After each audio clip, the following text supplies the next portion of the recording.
Will it ever go live? We're live.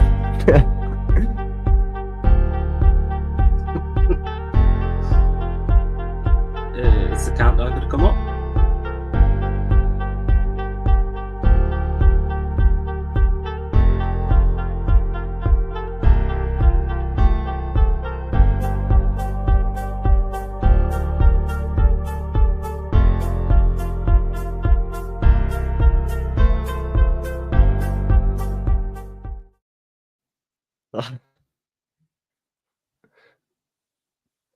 Sam, you all right? It's a bop. None. Oh no! Here we go. No, it's all good. There, we right? can hear you. We can hear you. We got there. Evening, everybody. We got earlier one, late to normal. We have something that I never thought would ever happen today. So you may already know, or you may just be tuning in to know that we have YouTube royalty in the stream today. Well, certainly I'm very flattered by that certainly title right there. for me anyway.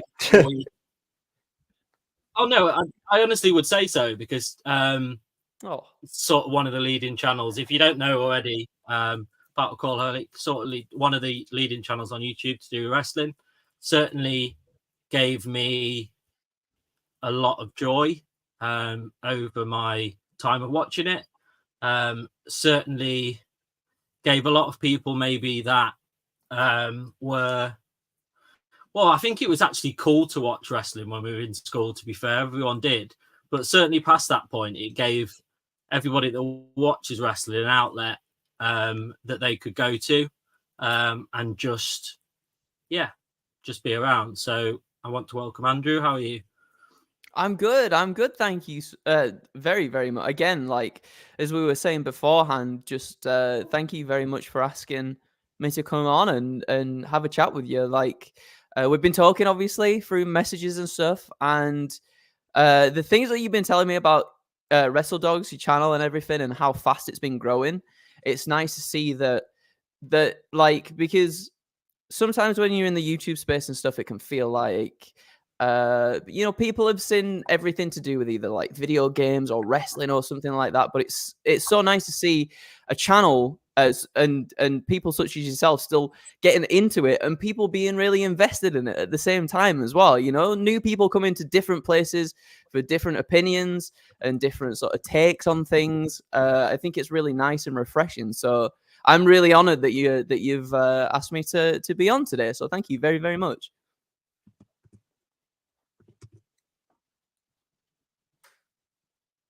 I think there's a bit of a delay there for Sam.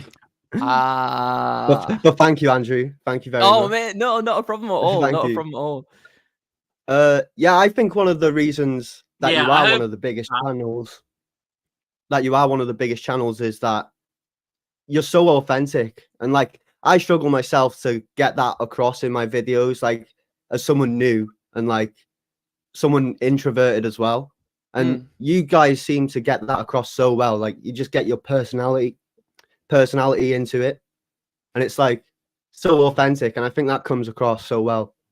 Thank you so much. It took me, and it's probably still taking me a little while to sort of come out of my shell a little bit more. It's like, you know, through Adam, through Ross, through Jack, through Sam, and through Tom as well, obviously, that I feel like I often feel like when I'm on camera with them, I'm usually almost hiding a little bit behind them because in lots of ways I am far behind anything that, you know, they've been through it all when they were at What Culture. They've done this and they've done that and they've done the other. And in some ways it feels like I'm still learning.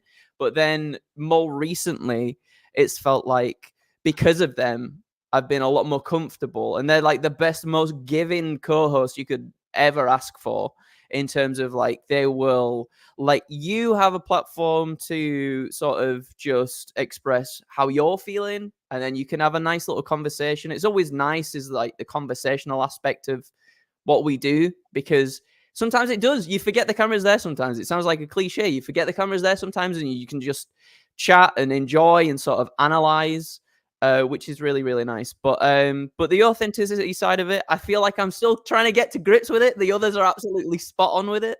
But no, I really appreciate that. So thank you very much. Yeah, I think I can echo what Carl's saying in the fact that you each have, like, you work so well together, but then you each have a completely different personality, and that comes across in the videos that you do. The fact that you can kind of, like, when it's news shows, for example, you can switch around and still have exactly the same kind of video, whoever's doing it. And yeah, I think there's the story arc of me trying to catch that fly. It started. He's done it. Finish the story, Sam. Finish the story. Come on. It's the season for it. Oh, damn. I just realised Devin's here. Sorry, Sam. Yeah, I'm here. going to invite him in. I've messaged him. I'm going to invite him in once we've asked the questions, because I think he's got got a few questions for Andrew as well. So I've messaged him because I haven't got many questions. No worries. So yeah, I think I can kind of I'll probably say some like random bits in the middle that relate to this part of the video. But yeah, I wanted to ask you first of all, because kind of where it all started. So when did your love of wrestling first start?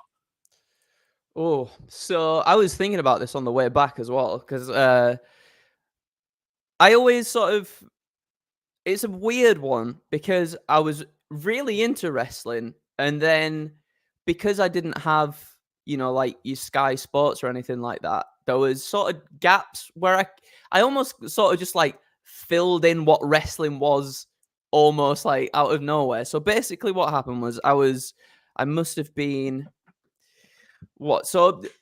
probably around about when WrestleMania 19 was happening was when I first got into wrestling. So I went round to my cousin's house and he introduced me to so many things. He introduced me to like video games, and then one day I go around and he's just watching wrestling. He's watching WrestleMania 16 on his sofa. He's got like the triangle ladder match on with Edge and Christian, the Hardys and the Dudleys, which is basically just like the precursor to the TLC match. And I had no idea what this was. So like really the first thing that I saw was traditionally not the wrestling that maybe, you know, you talk about wrestling and you're like, oh, your Kurt Angles, your Rocks, your Stone Colds. And I was watching these skinny poles of a boys just like jumping off these ladders and doing all these mental things, and I was like, that is the coolest thing. And I always wonder that if I hadn't have seen that first, would I have just been like, yeah, wrestling's all right, but like it was just that extra little something there that made me go, wow, this is the coolest thing ever. So when we used to go around on the weekends and stuff, he'd have Channel 4 on, and he'd have, I think there was like Heat on Channel 4, and like the sort of like the let you relay back what had happened in the week of wrestling and stuff like that, like the little highlights and everything. And I remember the next thing that I remember for whatever reason, and I think it was like on a Heat, was Kane choke slamming Val Venus, and I was like, who is this big red man like doing this insane move to this man with a towel on? This is really, really odd. And it just like full on, I don't know what it was, but there was just something really different about it that completely enamored me. And from then he was just like, do you want this VHS? And it was WrestleMania 2000, and it just like kicked off everything. I was so just obsessed after that. And I played that tape back so many times that it got stuck in my television, and then it would never come out of my television again. And I was very sad. It's interesting that though, that you say like if you'd have just seen like a one-on-one match with, like, say it was a mid-card match he'd been watching, it was at that point of the pay-per-view, like in that middle where they put that match on between like your ones that at the start that have been amazing, and then like your little break before like the main events and stuff. If you'd have walked in at that moment when it was that sort of match, you might not have carried on watching it. You might have just gone, oh well, that's what it is. What it is. Yeah, it's and I'm so glad that I did see the ladder match first, because that then kicked off everything else in terms of like, I remember when I was younger getting into things like ECW, like the Rise and Fall of ECW DVD was like another sort of holy grail for me. Like I was like, this is again the coolest thing ever. And I guess, you know, it's sort of growing up in that era where you've got Jackass and CKY and everything, and that kind of like ties into some of the more mad things that wrestlers were doing at that period, just like all this Daredevil stuff. And you see clips of like backyard wrestling and what like the Juggalos and everything were doing too. And it was like, exactly. And there was just something like, there was something about that I really enjoyed, because it felt like you could just do it with your friends, even though on the TV it was like, oh, don't do this because you might hurt yourself. But like it was like, if you want to do something like this, you can literally go into your backyard, or like me and my friend, like my childhood best friend, me and Mark used to just go down to the park and just pretend to and just wrestle like on the park, which was a weird thing to do, but like, you know, when you've got nowhere else to go, like, why not just go down the park? And then there'd sometimes like be groups of us that would go to like the bowling green, and we just have like a massive battle royale, and it would be some of the most fun times ever as a kid. And it was really cool to see wrestling sort of be the catalyst for people coming together, almost like the people that necessarily aren't, again, it sounds cliche, but like, you know, the most popular or might be considered like the weird kids, they could all come together through this one thing and just enjoy each other's company and get themselves involved in stuff. So it was really cool. Yeah, it was really cool. I've just got visions of Andrew's parents looking out their back window and just one of them going through like the shed roof. Just got visions of that now. There were so many times. Again, so me and my friend Mark, we would try and wrestle wherever we could, whenever we could. And one time we were like, "Hey, my mum's gone to co-op. She's out there. She's gone doing shopping. Why don't we just have a match in the front room?" And well, I got like the ladders out, so I like set the ladder up in the front room, bearing in mind like this is the tiniest little living room. And my friend Mark was like, "Oh yeah, we'll do all these cool moves and stuff." And he got me his finisher, because he was called the Executioner, right? Very cool. And he did like a Razor Ramon. He did like the Razor's Edge. That was like his finishing move. And I was like, right, I'll do that. I'll do that, and I'll do it on the sofa, and it'll be good. I like look dead good. He chucks me, and I completely just like miss the sofa and land dead flat on my back on the floor. And I'm like, wrestling, fantastic, yeah. And then we got caught out because my neighbor was like, "There's so much noise happening next door." When my mom came back, I was like, "Oh, damn it, got caught." But it was worth it for that wonderful match that only me and him will remember. 5-star classic. Dave Meltzer absolutely loves it. Stamp of approval. 100%. I can just see it right now. Thank you, Lee, for coming in the comments. He's actually got a question, and he asked. Well, it's not the Razor's Edge. No, it wasn't the Razor's Edge. I was far too weak to do that, but because obviously huge Jeff Hardy fan growing up, and still am now to some degree. It was a swanton. It was very convoluted though, because I had so many like favorite wrestlers. Like I used to love Edge, and I used to love Triple H. So it'd be the most convoluted thing. So I guess signature moves. It'd be a spine buster, which would then set them up for a spear, which would then set them up for a swanton bomb.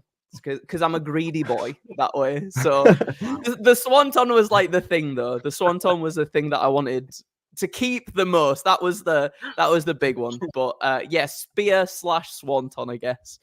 But I could never make my mind up, because every single week it would be someone different. Like, Sweet Chin Music, a super kick. That's like the coolest move ever. The pedigree, that's the coolest move ever. And it would constantly change no matter what.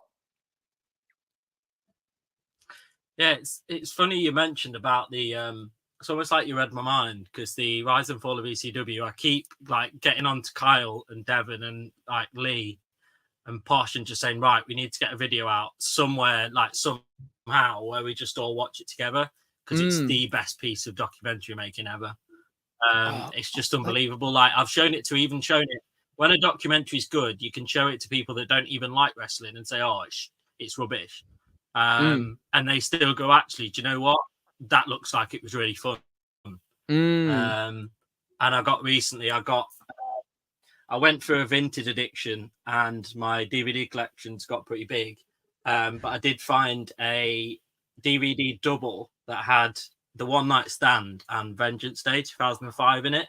And it's actually got a poster, well, which is so cool. It's so cool because it's just got the poster there. I love like that whole era of DVD collecting with the Silver Vision logo and everything on it. I used to have so many of them as well, and yeah, just like that documentary was so vital as well. And I think maybe not just for me, but maybe for like a lot of younger people at the time as well. But like it was so vital to sort of discover other promotions outside of WWE. Obviously, like, you know, a lot of the people there went on and moved on to WWE, but it was very much like its own little independent thing for the longest time. And to see where a lot of the wrestlers that, you know, are now like the main event superstars of wrestling here, there, and everywhere, to see them in like the small venues, just having these absolute banger matches felt really sort of pivotal in terms of sort of developing your taste for what you like out of your wrestling, and then also for just understanding like there is a wider world outside of WWE that needs to be explored. And as a kid, that was like an eye-opening moment as well, because to me, you see WWE on the television, all your friends talk about is WWE this and WWE that. Like, I never knew there was more out there in terms of the different wrestling. I was just like, oh, WWE, that's wrestling. That is all wrestling is. There's no wrestling outside of this company. And it was like, it was genuinely so eye-opening. And like some of the best matches happened there, like Psychosis and Rey Mysterio. Their matches, oh my god, unbelievably, like jumping off the bonnet of a car. It's like, that's the coolest thing ever to hit a Hurricane Rana. Or you know, Taz and Sabu and everything there, or Eddie Guerrero and Dean Malenko, which probably was the thing that got me into like wrestling as well, in terms of, you know, like your technical wrestling sort of stuff. So yeah, like it felt like it had everything, as did WWE, but I don't know, there was just something like really scrappy and just homemade about ECW that drew, I think, a lot of people towards it. Again, probably because of like the Jackass era of stuff that we grew up in, and just feeling like you could get someone to film it on your phone of doing these daft moves here, there, and everywhere. And yeah, it just felt like something you could connect a little bit more with, maybe than like the bigger WWE stuff. Yeah, I remember a couple of weeks ago, I was just looking for a shop and I thought, oh wow, there's a Backyard Wrestling DVD, and it genuinely was like that. It's based on, I think it's got some simulation to do with the game, but literally the DVD, all it is literally like homemade footage of people just setting up a ring in their back garden and just going mental, and then getting like a few of their friends and family around, so it looks like they've got a bit of a crowd.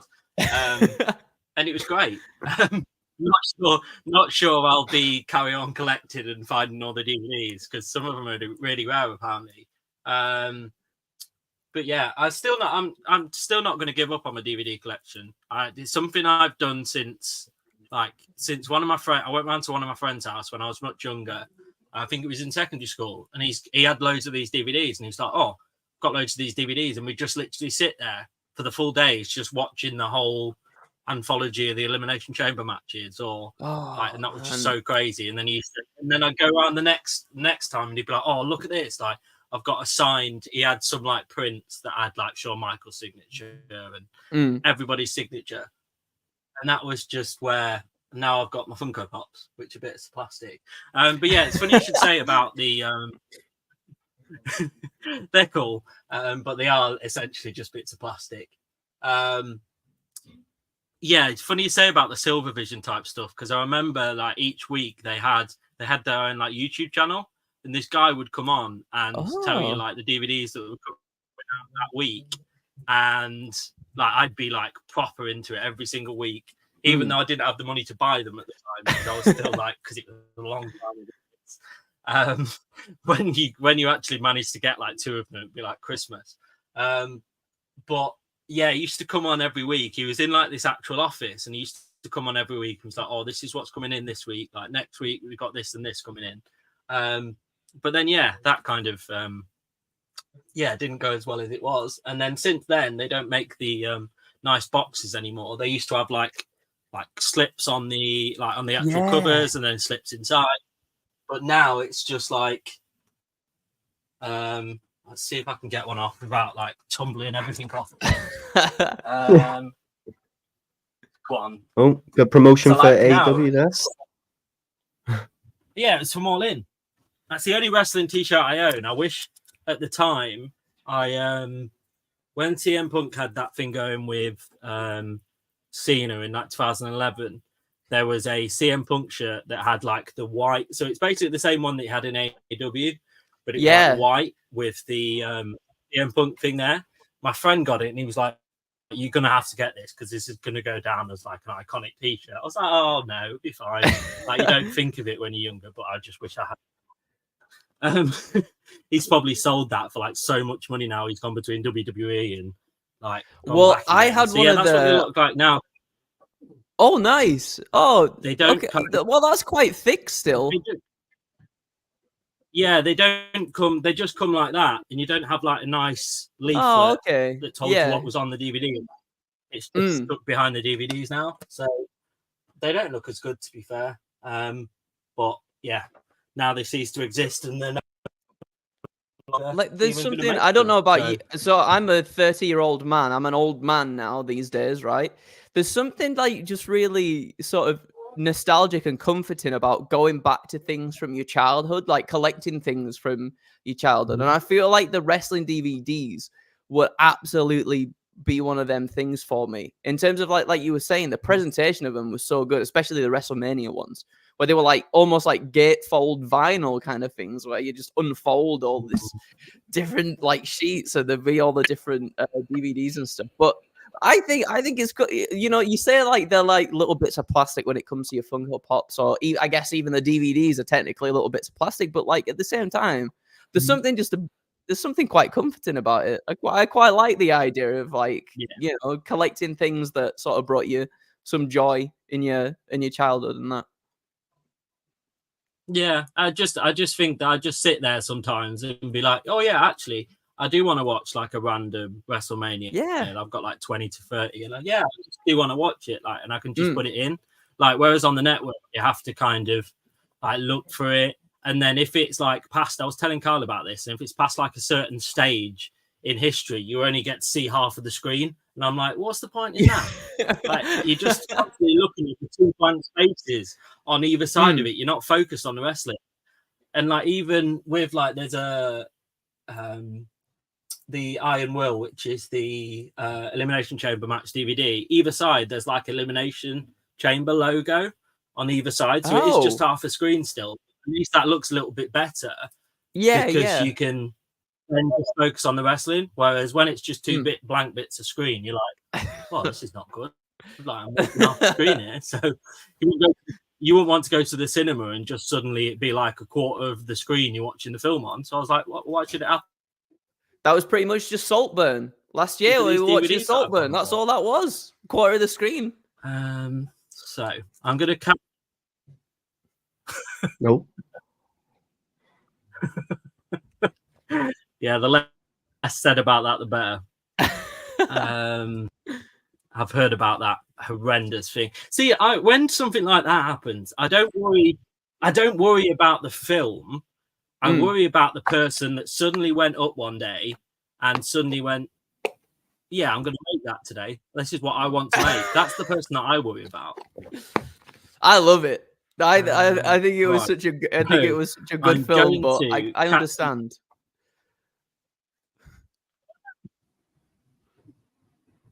Yeah, I've heard about it, and I think that's far enough for me.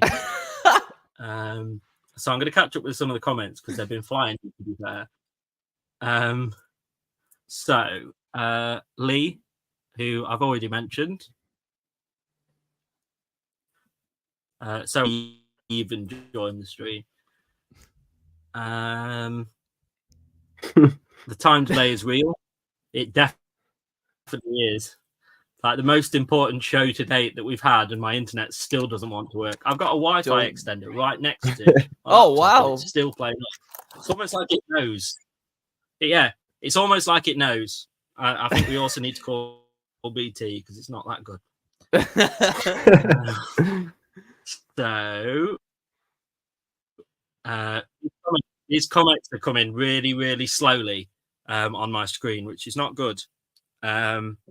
Posh with a well, hey. Damn, Skippy. Another comment saying, damn, Skip. I watch both of these channels. Shout out. Well, thank you for tuning in. Thank you very much. Always. We got our it was quite a Cultaholic moment last week when we got our first super chat. It was in rupees, wasn't it?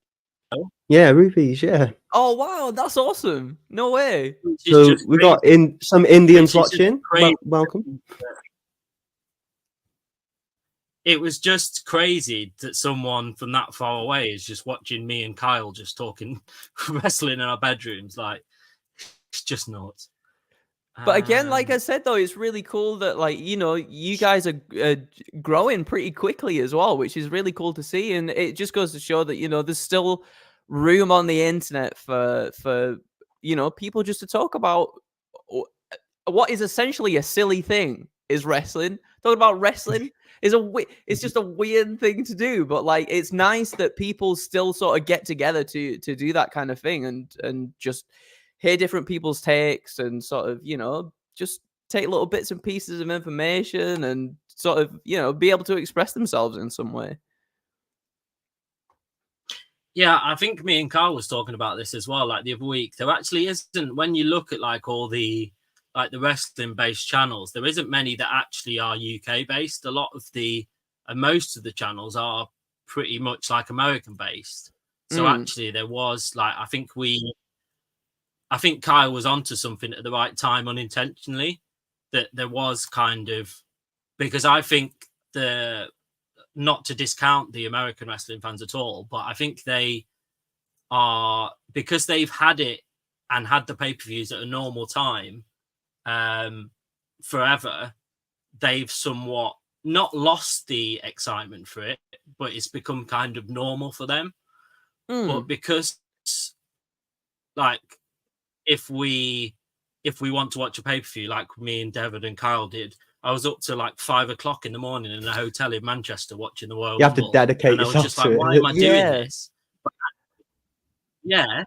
And I was sat there drinking at like 3 o'clock in the morning. I was taking one sip of iced coffee and then one sip of rum just in order to stay up to watch this WrestleMania because it was nuts. And if I didn't have Kyle and Devon there, I think I would have just fallen asleep mid pay-per-view because it was okay, but it just wasn't what I'd hoped. So yeah, we're way behind on the comment, which is not like me. So the good old C4 days, I think that was way back in the conversation. Yeah, when like Heat was on, and then the highlights. We've already seen that. Yeah.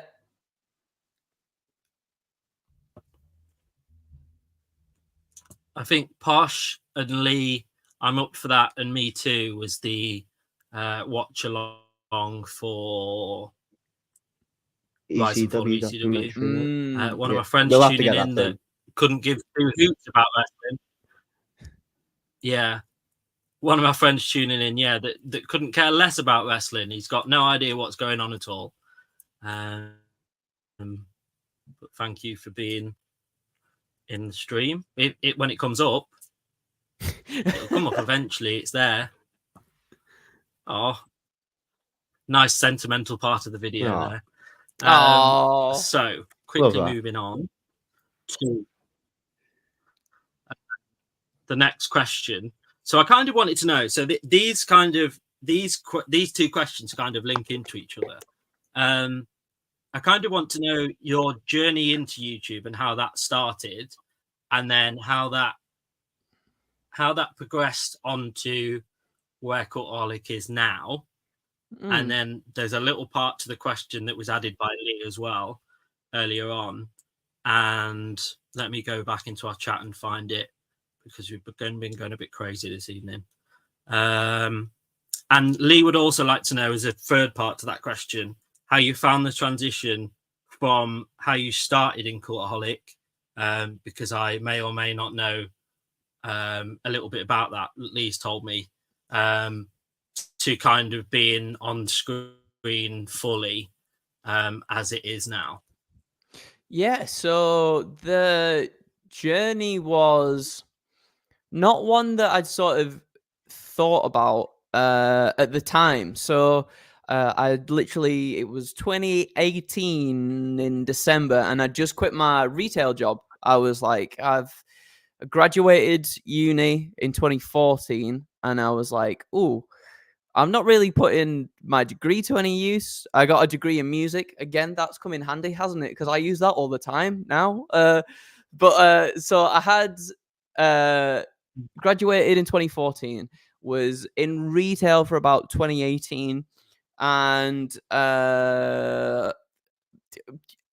things basically got a little bit bad in the mental health department, and I had a little bit of a breakdown, and I was like, do I want to continue doing this, or should I actually go and try and do something creative? Because that's what I really enjoy doing, and that's what I like really thrive in doing is more creative based stuff. And I just felt like I really wasn't getting to do that too much with the retail job that I was in. So quitting that, at the time I was watching a lot of YouTube as well. So I was watching Ben and Peter.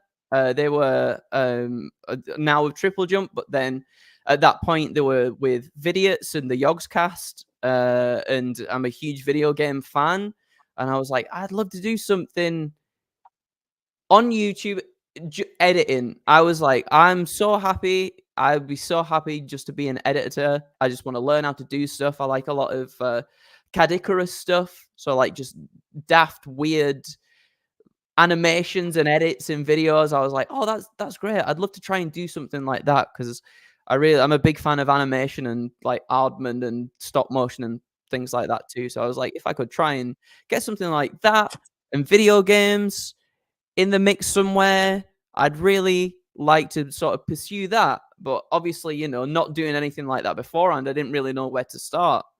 So me and my friend Toby, we were like, well, let's try and start like a YouTube game channel thing, and then I'll be able to practice just editing whatever.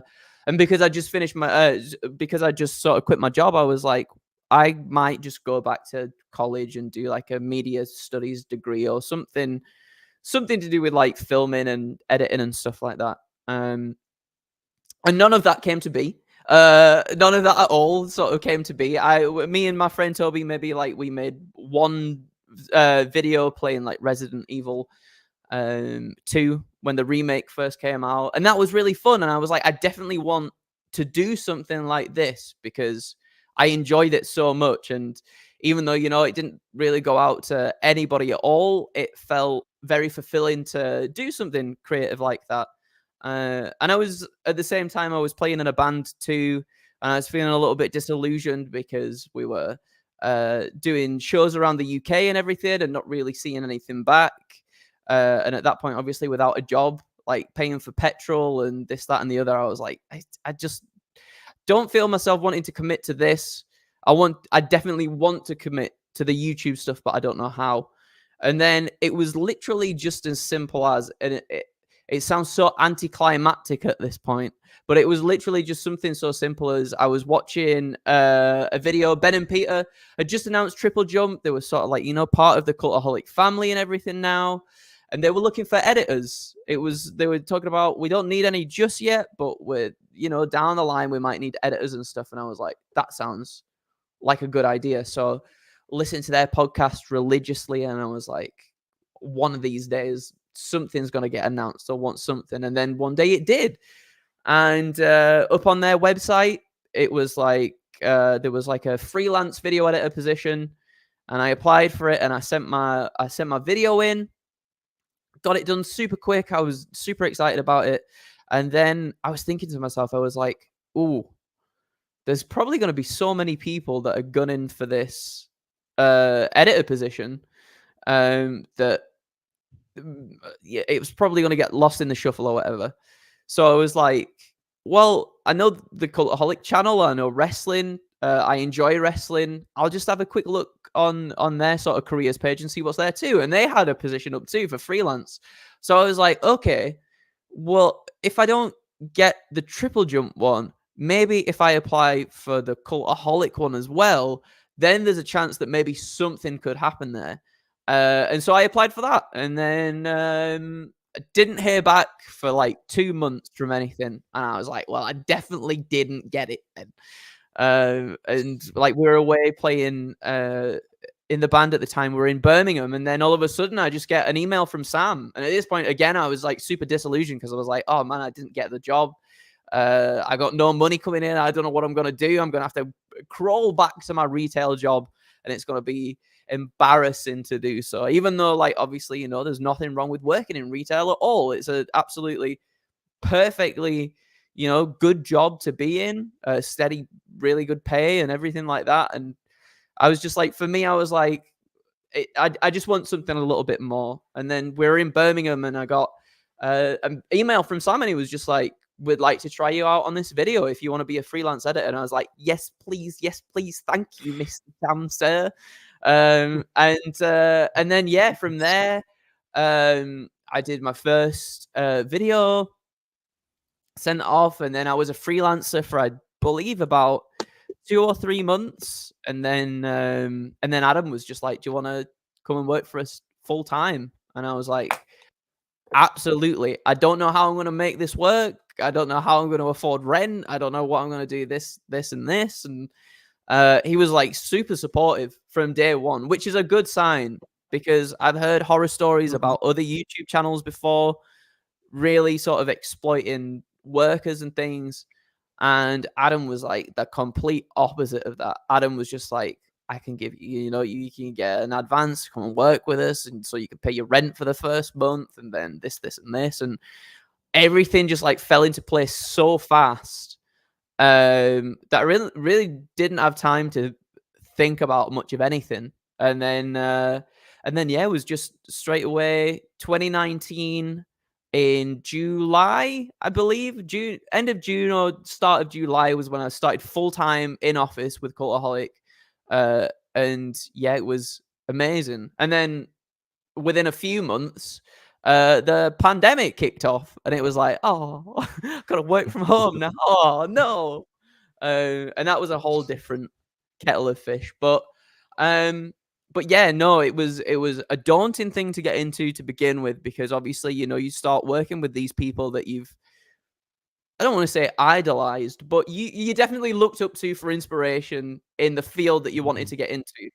So it was like very, very surreal for all this stuff to like all of a sudden be happening and just be put into this position. And then sort of, we had the pandemic and we were working from home, a lot of us, and I was struggling with that a little bit because obviously live on my own at that point, and not being in Newcastle for too long at that point as well, not being able to see like my parents or whatever because everything's going on. It was like, oh man, it's not shit because I've got. Oh, sorry, I didn't mean to. No, swear. I apologize. It's good. It's all good.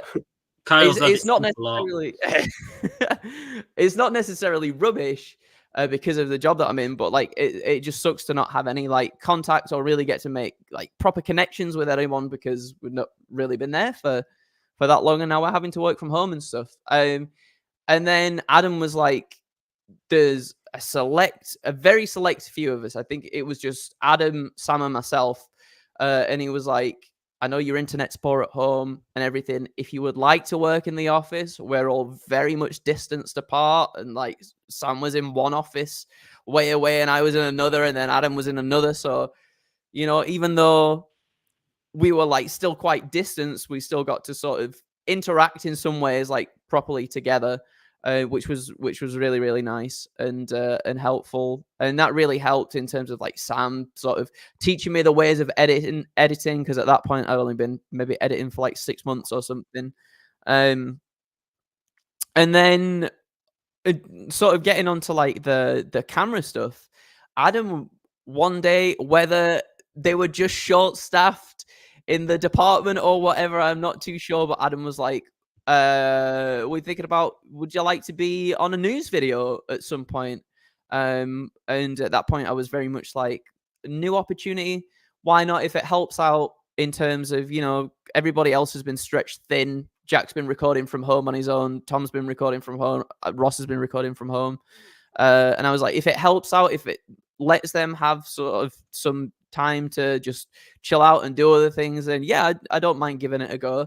And me thinking, I'm very much a person who has to like mentally prepare for something like that for like ages, right? And Adam was like, yeah, great, right? We'll go record in like 10 minutes. Then I was like, oh, what? Okay. So I was absolutely petrified out of my head. But again, like I said before, Adam and everybody else is like so giving when it comes to being on camera. They clearly, obviously, they've been through it themselves in terms of like, you know, it's a little bit scary to get into it to begin with, to get into a flow. Adam just like completely carried me, as does pretty much everybody still now. Just like completely just carry me through these videos, and I'm very, very grateful to have been able to been given the opportunity to do so in the first place and still be allowed to be on camera.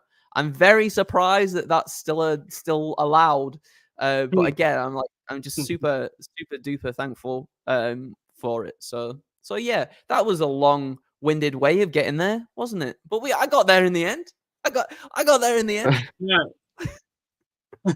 I think this is what me and Kyle were kind of interested in hearing, to be fair.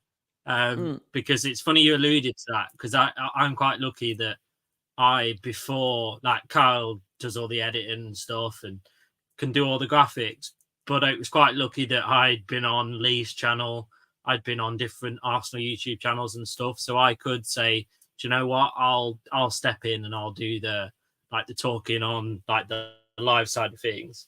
So you can just purely focus on like the video content and stuff. So I think we were quite fortunate in that we've each got kind of a completely different set of skills that we kind of bring to it.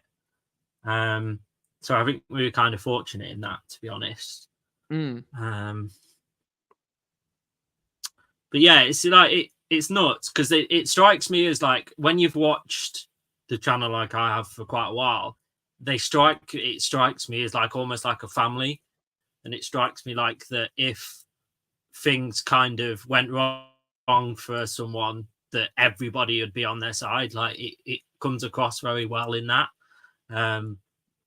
I think, personally, anyway. It feels very. It doesn't feel like sort of it doesn't feel like there's a divide between you can only talk to this person at work, and then you don't talk to them outside of work. It doesn't feel like that. It literally just feels like you go there, and it's still obviously it's hard work, and as you guys know as well, you still got to edit, and you've still got to come up with the ideas for the videos, and you still got to present them, and that takes a lot of energy within itself as well. But at the same time, it almost doesn't feel like work, because you're with people that are genuinely just like so friendly and so nice, and would literally just like anyone there, even on camera or behind camera, would literally just be like, if you were struggling so much, they would give you the shirt off the back because they are the nicest people you could ever ask to sort of, you know, collaborate with and be friends with. I've been very, very fortunate and very, very lucky to be in a situation where there's no drama, which is nice. It was, you know, working in retail, people just try and make drama out of nothing, probably because maybe things aren't, you know, as exciting for day to day. So like, Yeah. and I hate drama is one of the things I hate the most. I think it drives me mental that someone would just go out there and create drama out of nothing. And there's none of that here. It's genuinely just so nice, and the collaboration process as well is just, it's really refreshing to be able to, you know, if you have an idea, being able to talk to someone about it, and then, you know, maybe it can be its own thing, you can sprout it off into its own thing, or maybe you can like put that into an amalgamation with other people's ideas too to create one thing together, which is really nice. It's yeah, it never feels like anybody sort of just taking stuff from you and not giving anything back. It is definitely like it's just a collaborative thing, and everybody's just giving to one another to try and make sort of the best product that, you know, we could hopefully we can make for people, you know. Yeah, I think that I always give like the disclaimer when somebody says to me, like, having worked in retail myself a little bit, I always give the people the disclaimer: if you struggle with like your mental health and you struggle with moods and stuff like that, you've got to be very careful about, because it's very kind of cutthroat. There's not much room for any sort of emotion. You've just got to kind of do the job that you put out to do. So yeah, I often find, and I think Carl finds as well, that it's just not like, I would watch the wrestling anyway, regardless of whether we had this channel or not. So me taking notes actually for like a show on a Thursday, that's nothing I wouldn't already do. It's just adding some notes on my phone, like, which you can watch when the match is not going so great, when you've just seen something mad. So yeah, it's nothing like, and I think that's a good thing to have, because if you've got something like that away from your work that isn't just like kind of just menial and kind of getting you through the evenings, you actually gives you some purpose outside of work. So I think that is really healthy if you can kind of find something that just is kind of, yeah, something you would normally do, and just make it into something, yeah, that is what we've got here. I've got some more like sort of general questions now. And I'm going to open the floor up to Kyle as well on this one, because I don't think I've even asked him this question, to be fair. So I want to know both of your, if you had to pick, I can't pick one match, I've got a few, but for different reasons. The favorite match of all time, I've got 3. So if you want 3, you can go for it. Oh, putting us on the spot here, Sam. I'll let he's the El Capitano. I will let, unless Kyle wants some time to think about it. I've got 2. Some time. I'm gonna need some time. Okay. Well, I've got 2, and obviously one is the aforementioned triangle ladder match. I know like a lot of people go to the TLCs and everything like that, and they are phenomenal as well. But that one for me was the one that kicked everything off, so I can't leave that out. And then I've got CM Punk versus John Cena on Raw, which I like the whole story behind that, in terms of like Punk's spoken about it before, in terms of, he was like, I was feeling absolutely horrible in this company. I was literally ill at the time. John asked me, like, Cena came up to me and was like, what do you want to do in this match? And Punk was just like, I just fancy doing a pile driver. And then they just went out there and like had an absolute banger of a match. Now, Money in the Bank, you know, a lot of people obviously with the whole storyline going on there, tremendous. But the CM Punk and Cena one was one that I saw when I dipped out of wrestling as I'd gone to university. and it was just one of like the random rows that, you know, sometimes at uni, like friends would have wrestling on in the background. They might not really know what's going on either, but like it's just a fun thing, you know, like we're sort of around Rumble season and this, that, and the other, people sort of get back into it and whatever. And that was just happened to be one of the matches I'd seen, and I was like, wow, it was so good. And them two together have like the best chemistry as well. I could watch their matches over and over and over again. And then the third one would be the one that like solidly got me back into wrestling. And it was NXT Takeover, I believe Chicago, and it was Tyler Bate versus Pete Dunne.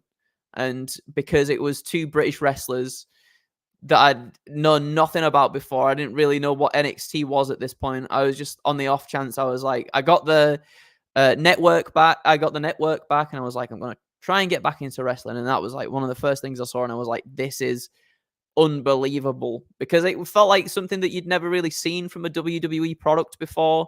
It felt more indie, I guess, as well, even though it was WWE. You know, the black and gold era does feel almost like super indie in terms of, you know, the roster that they had at that point in time.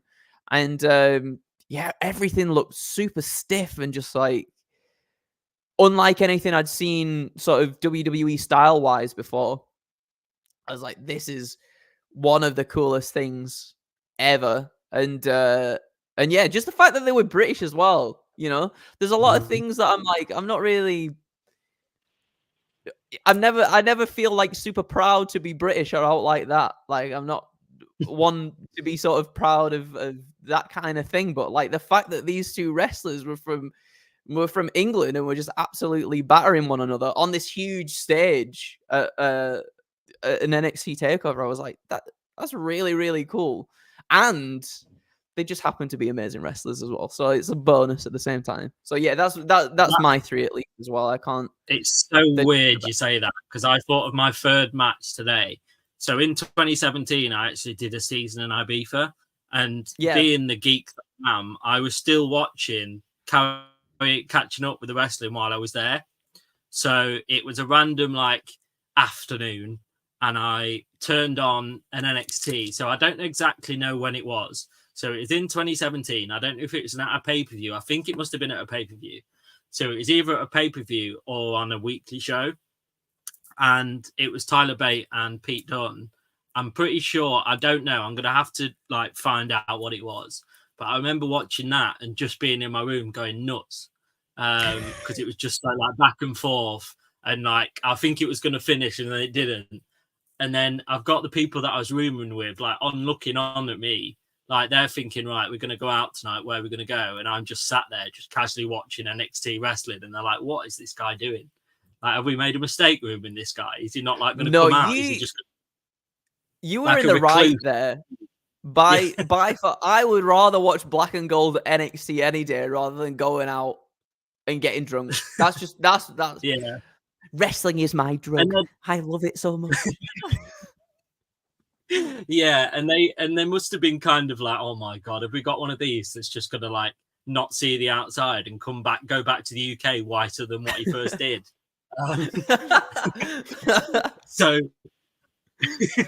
yeah, so they must have thought at that moment, yeah, I think we need to get somebody else in the room and get him gone to another room, but they didn't.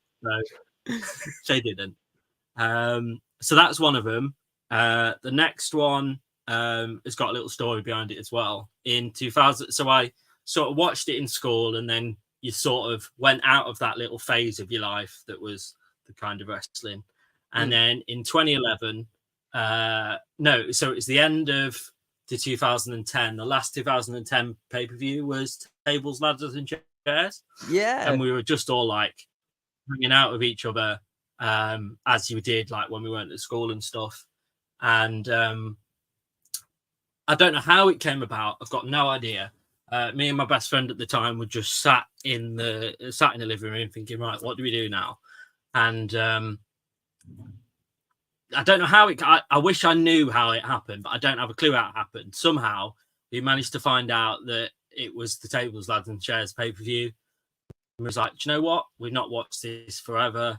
we're not really doing anything else for our weekend, so let's buy it and we'll watch it tomorrow. So that's what we did. And then after that, so we got like a couple of people involved. Then we was like, yeah, do you know this wrestling stuff? You've really got to come watch it with us. It wasn't so that we wanted them to come watch it. It was so that we didn't have to pay the £15 between the two of us, if we can split it between like a group of 6 or 7. So it ended up at like £2 or £3 to watch this pay-per-view. So it's perfect. But then we watched every single pay-per-view of that year, all on Sky Box Office. So they made a fortune from us that year. Because at that stage, there was like one a month. So you did have like 10 or 12 maybe. And yeah, we'd be like running off on the Monday morning, because it was obviously on late on Sunday. On the Monday morning after school, we'd all like sprinting out of school and just like, right, who's out? Who's bought it this time? So then we'd all pile around. We'd have like 7 or 8 people on like a sofa, because there was some that were like demoted to the floor, so we had to switch. And we just watched sort of every single one. And I remember it was a Royal Rumble of that year, and obviously, because that being of one of the bigger ones, people that don't tend to have anything to do with wrestling kind of then just watch that to see who's won. And I remember someone running into us, like there was a group of us talking about, oh my God, who do you think is going to come back? Because at the time, there would be like loads of shock returns all the time. So we was kind of talking like, oh, who do you think is going to come back? Such and such. Like we all claimed to know a lot, but we didn't. We just basically just watched these pay-per-views. We didn't watch any of the weekly shows. We was just on the pay-per-views. And then someone came along and he said, oh, I'm going to tell you who's won the Royal Rumble. And everybody starts like getting a bit angry on the face.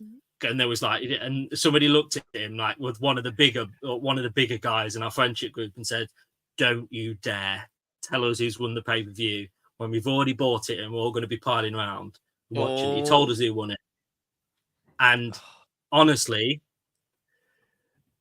I have never seen so much animosity between my group of friends and one person that we were friends with before. He didn't.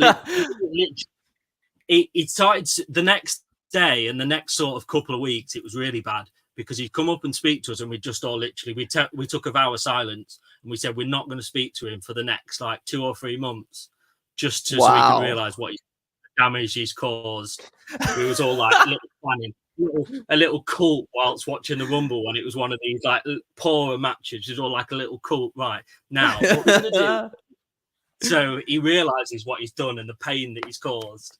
So we was all plotting. We was like, right, how do we frame a murder? That was one, and then the next one was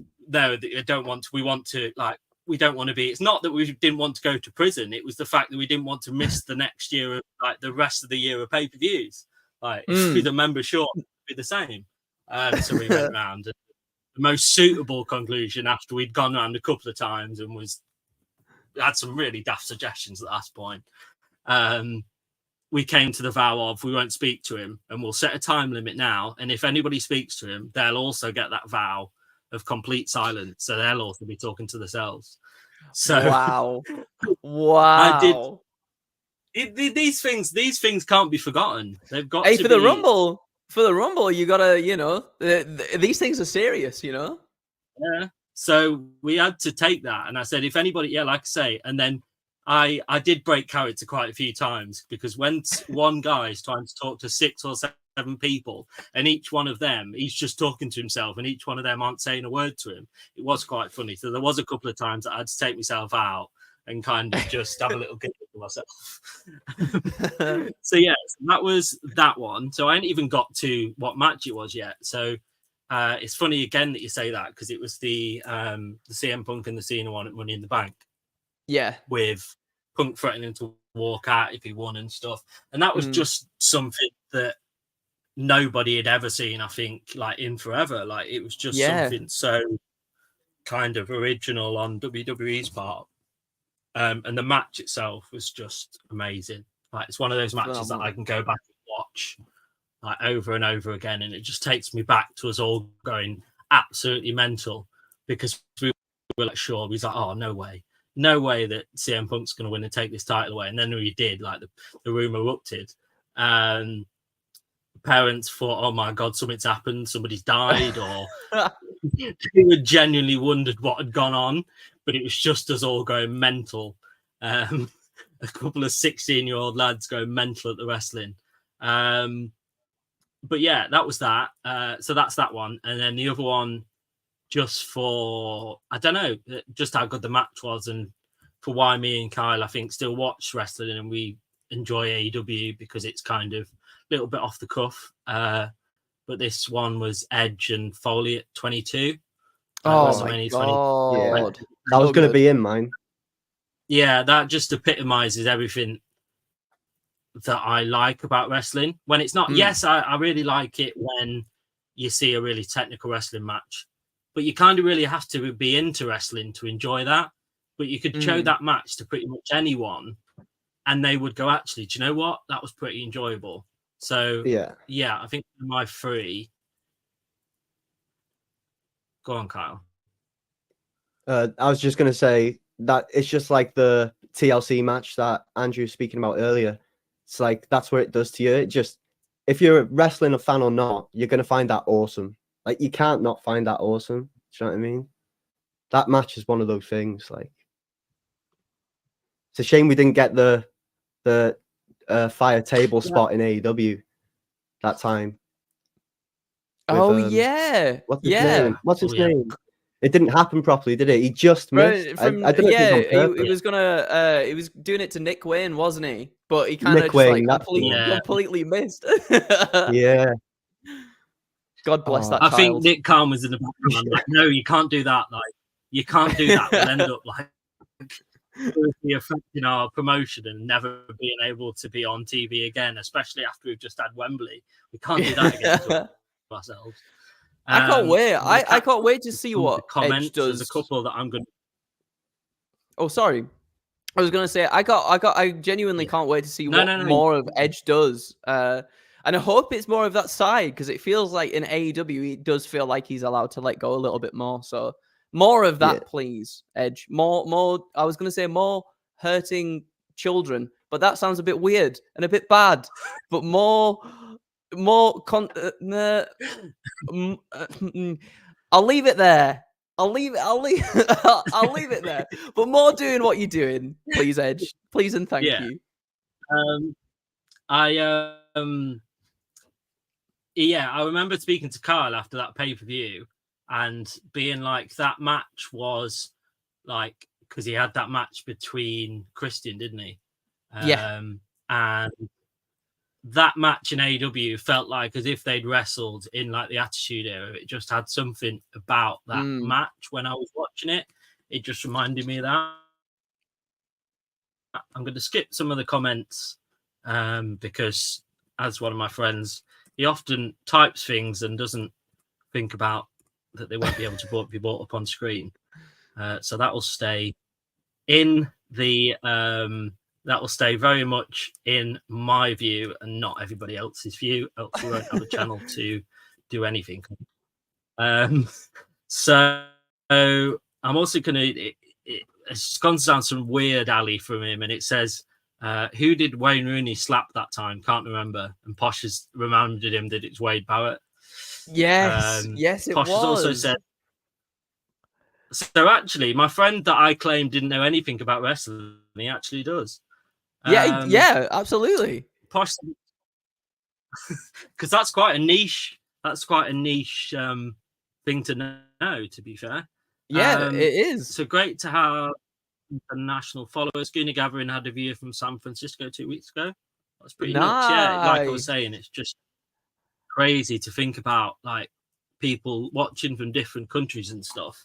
It's the power of wrestling. Apparently, I should set up a podcast series. I think that, like, unless I can get like ex-professional wrestlers on, I don't think we're gonna have much scope, to be honest.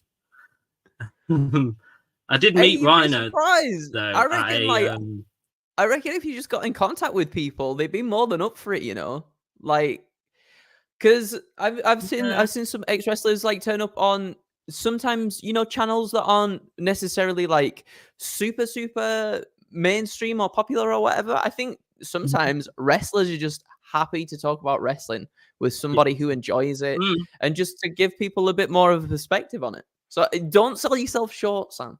You get on telephone. I have Start making some thought calls. of like I have thought of getting like wrestlers that are coming up like in their training and stuff, and just kind of speaking to them about their aspirations. And I think that kind of rung true when I was at so there was a company called 1PW quite recently. Yes. They've closed down now for dodgy reasons. They have. Yeah. But luckily they were in my they did most of their shows in my city, so I was able to go to them, and they had sort of Rhino on the first one. I got to meet him. That was the weirdest moment ever, because you've just seen this guy that just eats people up for fun normally, and he's just stood there and he's like signing autographs for people. He's like, obviously the wrestlers are getting people to pay for the autographs because obviously they're traveling from America, so that's absolutely fair enough. They've got to do anything that they can now. They've finished wrestling. Obviously he's doing little bits. They've got to get like the money wherever they can. So I kind of respected that. But for somebody as big as Rhino to just go, oh yeah, no worries, lads, come and get a picture, and just to shake your hand. He seems like the nicest, softest guy. In all interviews that he does, he just seems like such a humble, lovely guy. And hence why, you know, unless you don't, you know, you never know if you don't ask him. I think he might be up for coming on a Wrestle Dogs little podcast. Who knows? RVD actually saw the video that Kyle did on RVD. RVD actually saw it and retweeted it. Wow, which was that's really cool. Which is just mental. I'm just imagining a Rob Van Dam sat at his like phone or computer watching Kyle speak. I'm like, yeah, this is not real. Like, I've got your DVD. Like, I'm watching you, like, one of my favorite wrestlers ever, and like, oh, it's just nuts. Yeah, it was just crazy. But yeah, a lot of them I met. Yeah, quite a few of them. Like a lot of them that are coming through sort of the like the Progress and Rev Pro and promotions like that. There's a couple even in like in the TNA like Comeback that were wrestling on those 1PW shows, and I'm like, oh my god, I've seen you like in wrestling in front of like 150 people. Like, it's just nuts when you think of it. So you kind of feel like an affiliation to them, because you've kind of seen them at this show where you would literally from here to the end of my house or from here to the end of my room away from them. And you kind of think, oh yeah, I saw you like at this small independent. But the main attraction, I'm so pleased I got to see him. Will Ospreay was at all the events. Nice. So to be able to be literally like so close to the ring that he was wrestling in, and just to sit and watch it, like do what he does, it was just unbelievable. And there's a couple of instances after as well where he like broke his character, because he's quite this arrogant kind of, arrogant, nobody can touch me, I'm the best sort of persona in the ring.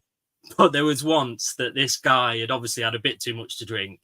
He went, oh yeah, come on then, Will, I'll have a fight with you. And he broke his character, and he just completely humbled him to the point that, yes, the guy was trying to jump over the ring ropes and like get to him, but please did him, because I don't know, he wouldn't have been able to, walk by the time he was finished.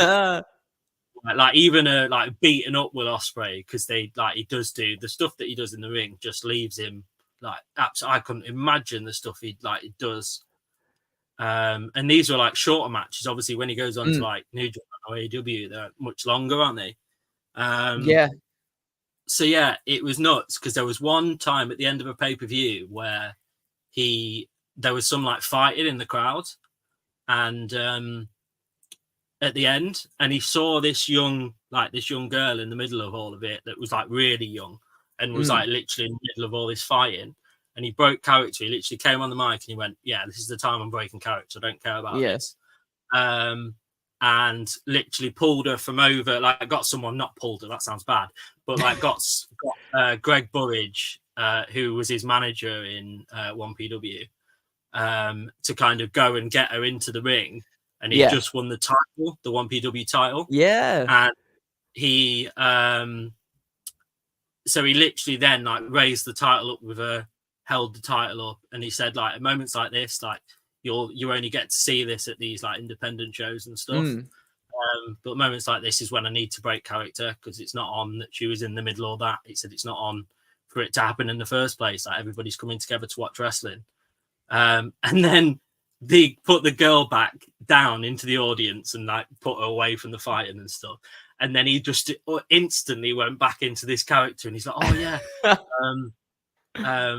I've got the best looking wife, and we're going to go back to the hotel." And it was like, it was so cool, because it was like, you see like the real side of him, and then he was just so quick to just go, "Yeah, but this is what happens. I'm the best, and nobody's going to touch me, and I'm going to hold this title forever." But yeah, it was. Oh, I've just got a message from Carl, because I suddenly wondered why he disappeared. He's back in 5 minutes. We've had a power cut. Everything went off. Oh no! I hope he's all right. Apologies to Andrew for me. I'm just loading back up, and I can just see a picture. I can see a picture of his Windows logo on his computer. Oh no! But yeah, it was so cool, because to be able to. But the last show that 1PW did in Lincoln, he very rarely ever does meet and greets. So we went. So normally we'd wait afterwards, because we'd get some of the wrestlers to like sign the programs or whatever, because some of them would just hang about. And the one time that we didn't hang about and we left straight away, Will Ospreay out of the blue just went upstairs and did a meet and greet. Oh and no! I will, till the day that I die, if I don't get to meet him, I'm gonna like, if I hopefully I do get to meet him, and I say the one time that you actually did a meet and greet was then, and maybe I'll get to see him at like convention when he's finished wrestling. Or maybe. I mean, obviously there's All In again this year as well. You might have the chance to meet him there if you go in there again. So it's really nice though to see wrestlers like that. Just it's so nice to see wrestlers like that just still remember their roots and where they came from as well, because everybody starts in the smaller shows and on the indies and everything like that, and it's nice to see that even though no matter how sort of big he's got and the grandest stages that he's been on, he's still like just comes down and says hello and sort of pays his dues and everything to everybody. It's quite inspiring to see people of that caliber just be nice, normal people and just give back as well. Yeah, I've heard so much about him, because there's a guy that actually comes from Lincoln, my hometown, that's wrestling in these 1PW shows and on the Rev Pro and stuff, and just all the words that they all have to say about him is just incredible. The guy that comes from Lincoln actually, it's called Robbie X. Oh yeah, so he's so talented, so unbelievably talented. In 1PW they had him like, he's quite he's like of a normal build, of just a normal person really. What is normal? That's just being cancelled for calling people normal. So yeah, he was like in the ring against like massive, like humongous people, and he was still like doing an amazing job. It was a bit like recently they had in AEW, they had Obafemi, his name is, and he's now and they had him against in the last pay-per-view, like a high flyer Mexican type wrestler. I can't think of his name now. I can't remember. Well, go back to the video a couple of weeks ago when we spoke about it. Quiet plug there. But yeah, he was like 400 pounds. This Obafemi is just massive, and he was like slamming him and all sorts. And I was like, this is just incredible. And I'm just going to take a little bit of a break to go back at the comments because yeah. I've got to find them again. Are they going to show? Yes, they are. I see that one. Yes, Jordan, they do. The dogs do have Yep. the wrestle in them. Yep, that's iconic. Me and Kyle have replayed that. We just sat in a call when it actually happened. We just sat in a call and just literally replayed it again and again. I was like, oh my god, we've got a tagline, Kyle. It's so good. It's so good. Yeah. You got a really cool little logo as well. Like you could milk this thing out the wazoo. That's all I'm saying. Yeah, we like I say, I've shown you the t-shirt, and I'm gonna get one of those and wear it on. It's very cool. It's very cool. It's never gonna be washed, and it's just gonna. Sounds similar to my Canon Chatter debut. Oh, that was when we were talking about the first time you went on screen and stuff. Here's another question from Lee. I have very fond memories of Andrew's first Twitch stream. What do you remember from it? I remember playing. I think it was Dog's Life first. And the textures, because it was, it may or may not have been emulated legally, of course, obviously. But the textures wouldn't load properly. So Jake the dog his like fur would just go jet black over time. Like over time, it'd like gradually get worse and worse. Not to the point where there's like a mechanic in the game where you can like go to like a car wash and the dog just gets washed, but instead of that, it would literally like the textures just would disappear after a little bit and he would just be completely jet black. So I remember that. And I also remember being incredibly nervous, but everybody, I think we all talked about like what our favorite crisps and sweets were. And it was a wonderful time. I had such a good time doing that. And Twitch is just the best as well. I love Twitch. It's mint. It's really good. Yeah, it's great because I remember the first time I went on sort of the Arsenal YouTube channels and stuff, and that was my first kind of experiences of YouTube. And they're like, you can't say anything bad, like you need to say this and that. You can't say any swear words. So I was like, oh my god, when I watch the football, all I do is swear. Like, what am I going to do here? Like, it's literally all I do. Like, my partner will say, like, all you do is swear and moan at the commentators and the players and the ref. And like, how do I turn that now? Like, all this, like, I don't know, anger and angst that I have towards my football. He's back. I'm back. Sorry about that, boys. Don't worry about it. So unprofessional of me. Power cut's not it. I think I had a bit of a power cut there, and I was expecting Undertaker to pop up from behind me. I absolutely shit myself. You were this close to beating the streak, and it was like, nah, not having that. Not having that. But yeah, sorry, I apologize for that. Don't worry about it at all. You can't help a power cut. Power cut's a power cut, isn't it? Like you can't say right. I didn't say right. I want Carl to have a power cut now, and that's how it works. It doesn't work. So I don't have a clue what I was saying before.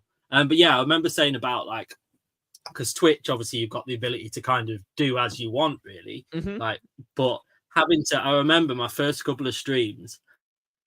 I had to have alternative words for swear words. So on my first stream, I would say, like, oh, fudge, like, and just like random kind of different alternative words. So I had to spend like a good couple of hours before I was on stream to kind of put alternatives in. I was like, what do I normally call the ref? I'm going to have to call him something completely different. Like, and I had to literally write it down to remind myself that I couldn't say it because I'd got so used to just sat watching the football and just shouting and swearing and doing whatever. So I was like, I'm going to have to do this. But then, like, progressively, as you start doing it a little bit more, you kind of have to use your English more. You kind of have to, because like often people swear because they don't know what to say. So actually, you're kind of having to like elaborate on your sentences. Because you can't say, oh, this player is absolutely shit. You've got to say, well, this player wasn't very good that match. Or this is what he could have done better. So you have to kind of completely outdo everything that you already know to kind of make it. So that's why I was really pleased when Carl said, "Do you know what? If it occasionally slips out, it's absolutely fine." I honestly don't mind. Like, oh my god, I would prefer, I'd prefer this channel to be as authentic and real as possible. Really, more than just like, you know, trying to stick to every single rule in the book. It's not possible. Like, you're gonna slip up now and again, and it's authentic. So I don't mind that at all. Like, I prefer that. I think YouTube says, like, as long as it's not in the first minute and Yeah. it's within then it's all right. It's fair game afterwards, so it's fine. Yeah, because we'll only check in the first minute. After that, we're not really bothered because we haven't got the time or staff to even consider what's next. So you go ahead. So I've just got a few more. So Walter versus Tyler Bate from NXT UK is one of my favourite matches. It's another out there one. I'm really pleased. So good. Pleased with that one.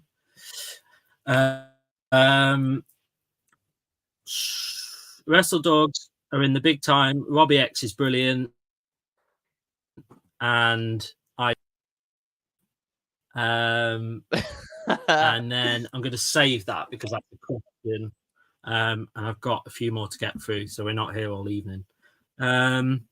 Although I'd happily stay all evening. I'm sure you've got better things to do.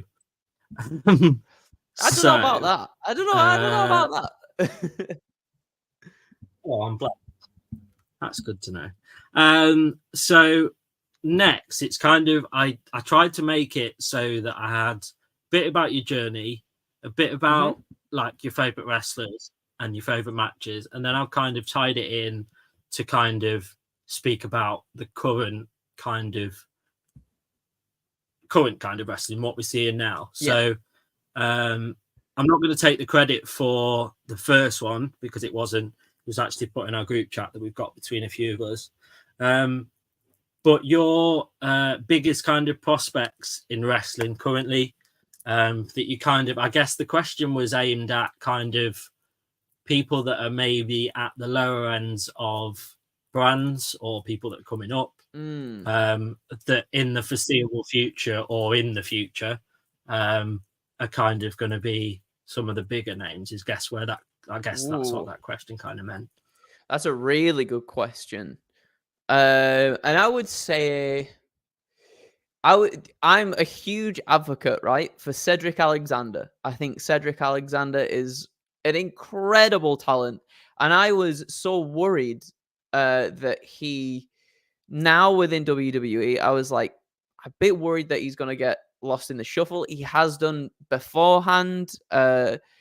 He's like a talent that I feel like is sorely underutilized. And he's someone you could put in with anybody and literally can have a banger match with.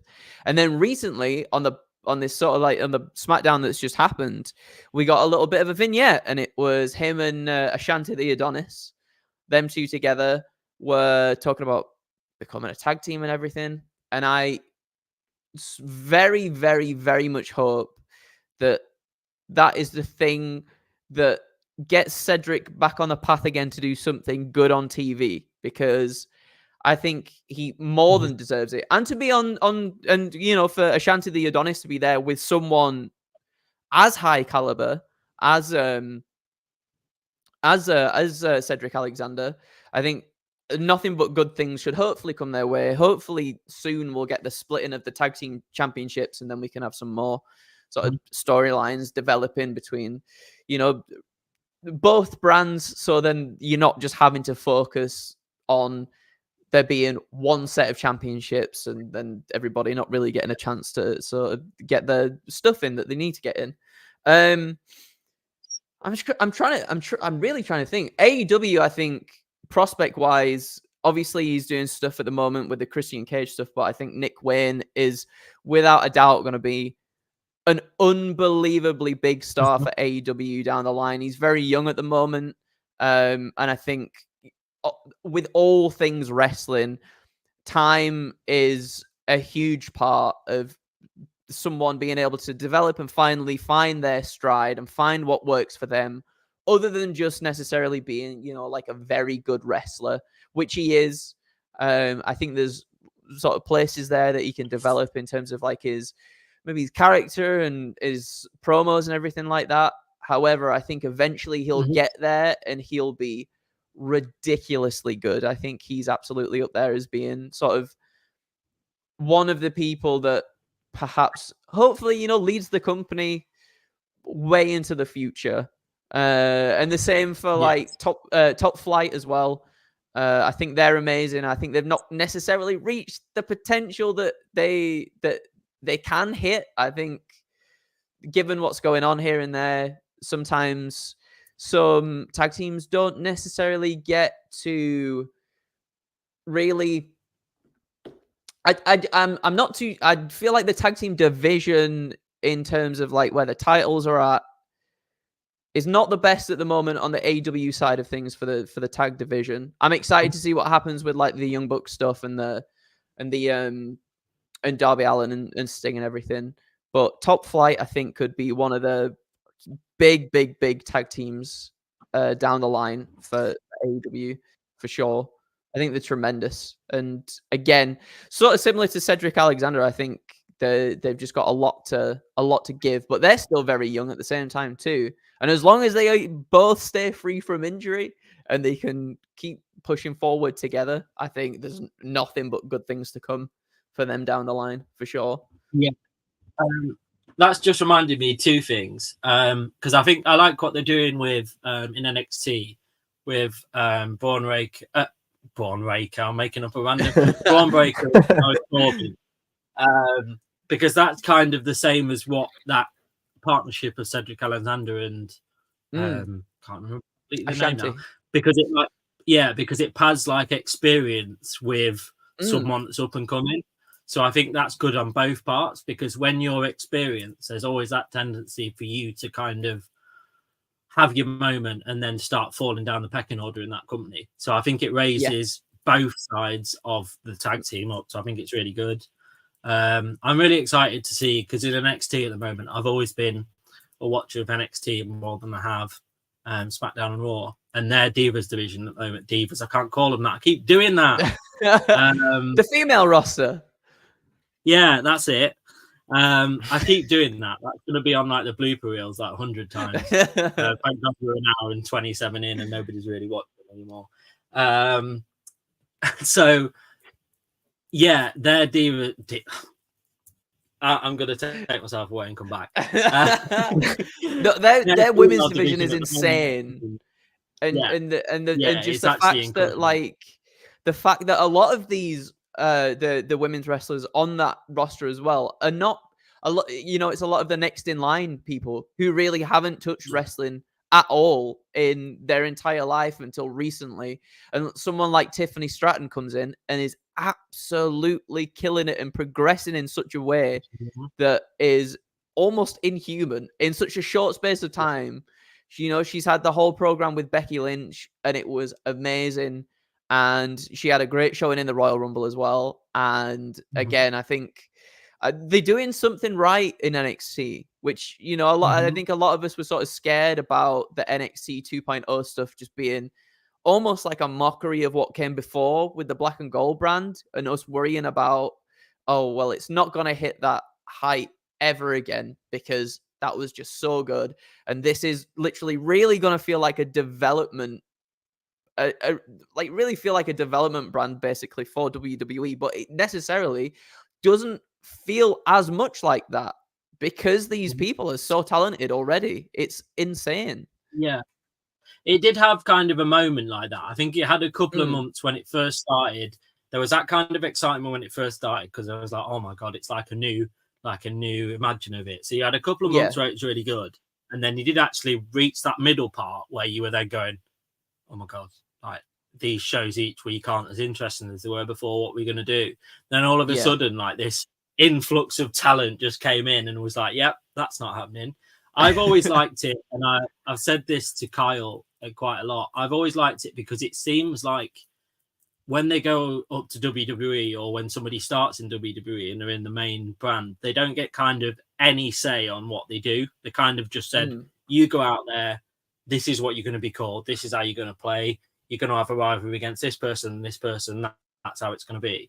But how NXT's always come across to me is actually they get some say in what they do. Yes, they've obviously still got to have some. They can't have anyone running around going, "Oh yeah, I'm just going to punch you," and then we're going to pretend and we're going to fall over. Then like you can't have that. But it does seem like they have like a little bit of doing in their storylines. It seems like that before matches they can actually discuss what they're going to do. They're going to say, "Right, I'm going to bring you off the top rope," then you're going to reverse. Like they can spend time. So then that's when you get to see them in like authentic form and in their best form. A bit like when I was watching that 1PW show, like when they hit the canvas, you could hear literally the ring. Like one of the Lincoln shows, they hadn't tied it up properly. So the ring was actually physically moving when someone got slammed. I'm like, oh my God, it's going to do a big show moment in a minute where it's going to just break. Thankfully it didn't. But yeah, it's just really nice to see. And it really annoys me because most of the time when they bring them up to this, like when they bring them up to the main roster, they're kind of like idolized by these NXT, like the fans that just watch. Because I think some of the NXT fans just watch NXT and nothing else. I'm pretty sure of it. And they become like this massive, great big thing, like Finn Balor. Finn Balor's one of the exceptions, actually. But they become absolutely huge in NXT. Then they get kind of this massive push when they come on. They get put in all these storylines. And then all of a sudden, you like don't hear the name very much on weekly television. They're never in a pay-per-view match again. And then that's it. Like, and that really annoys me because actually, most of the time, the talent that they've got in NXT is majority probably better than half of the talent in the main roster because they've had to really work to get their spot. Like they go through this developmental system and they've had to really give up everything else to do it. Whereas sometimes you can just somehow find yourself in the main roster and you haven't really had to work for it. So yeah, I've always been a massive advocate. And I think because they've only got a smaller amount of time in which to do their shows, they have to make sure that, right, we get everybody in that we want to get in.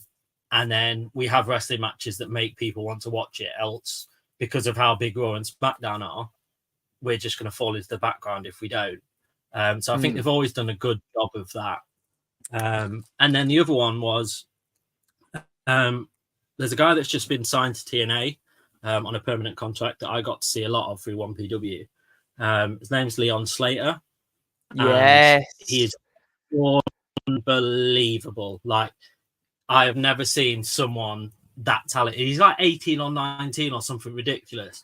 And he was like flying from every corner of the ring. Like he was doing flips and like doing ridiculous stuff.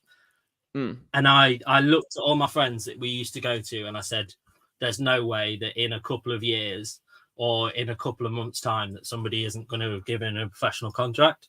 3 or 4 months, TNA comes back. The first person they signed is him. I was like, I told you I should be the booker. But yeah, it's really nice to see these independent wrestling shows because there's so much kind of banter between the crowd and the wrestlers. And because you're so close to the wrestlers, it's impossible for them to to ignore it as such. So there was one guy on the 1PW show that came in and he was like I guess he was quite a big name, I think, but I didn't know much about him. He strikes me as someone so he's a Japanese wrestler, and he strikes me as someone like a journeyman of a boxer that will go around kind of just picking up paychecks and going flying to wherever. But they were chanting his name, and then they were chanting for him to do something or a move or something. And he turned around to this section of the crowd that was kind of chanting with him. And he's like, honestly, he went, my English it's not that great, so I have no idea what you're saying to me. It was just amazing. Because he was like, at that moment, that's just like what it's all about. That you can kind of have this connection to the wrestlers that you're going to see. I think that's a big part of the gig. Like, you've got to be able to work the camera, those at home and those in the arena as well at the same time. It's like a balance of the two. And I think CM Punk's great at that. Like, I do. I think he's a really good wrestler that's interactive with the crowd, whether you're at home Yeah. or in the house, you know. And I think they're the sort of people you want to look out for, because it's not all about in-ring work, right? It's all about interaction as well. For sure. You Yeah, can for sure. remember Because I matches. guess he was he's exactly this. You know, as like a Leon Slater, someone who like really starts on the indies and just works on his craft super, super hard. And it just shows as well, because even before he got to WWE, it felt like he was already there. Like the Ring of Honor stuff that he did was tremendous as well. And it just translated. It was so different when we saw it on WWE TV, but somehow it just like translated so well, because in some aspects it's the same. Like you were saying, Carl, he just knows how to work the crowd. He knows how to work the people at home, and he knows how to like do really evocative storytelling through his wrestling as well. Like just a absolute complete craftsman when it comes to stuff like that. And I think you see people who are, you know, most probably looked up to someone like CM Punk as well. Like Leon Slater. Slater is insanely good. He North champion here in Newcastle. Like so fun to watch. And again, someone who's incredibly young, as we were talking about some of the people from AEW, and the only way it feels like for them to go is up, because they're already so good. And like when you're already that good at that age, that's only gonna like a fine wine. It's just gonna keep getting better and better and better. And that's why the landscape of wrestling at the moment is so exciting, because there's so many people from so many different companies that are really, I feel like, going to shape the industry going forward. And I can't wait to see it. And even with WWE and all the stuff that's happening at the moment with Vince McMahon, seemingly more like Triple H and Shawn Michaels are in charge of NXT and the main roster stuff. Right. I'm excited to see how that changes everything for them as well, and for just wrestling going forward as a whole. It's an exciting time. Yeah. It genuinely is. Because we had that mania, it was either last year or the year before, where Vince had that time away and they got rid of him for a little bit.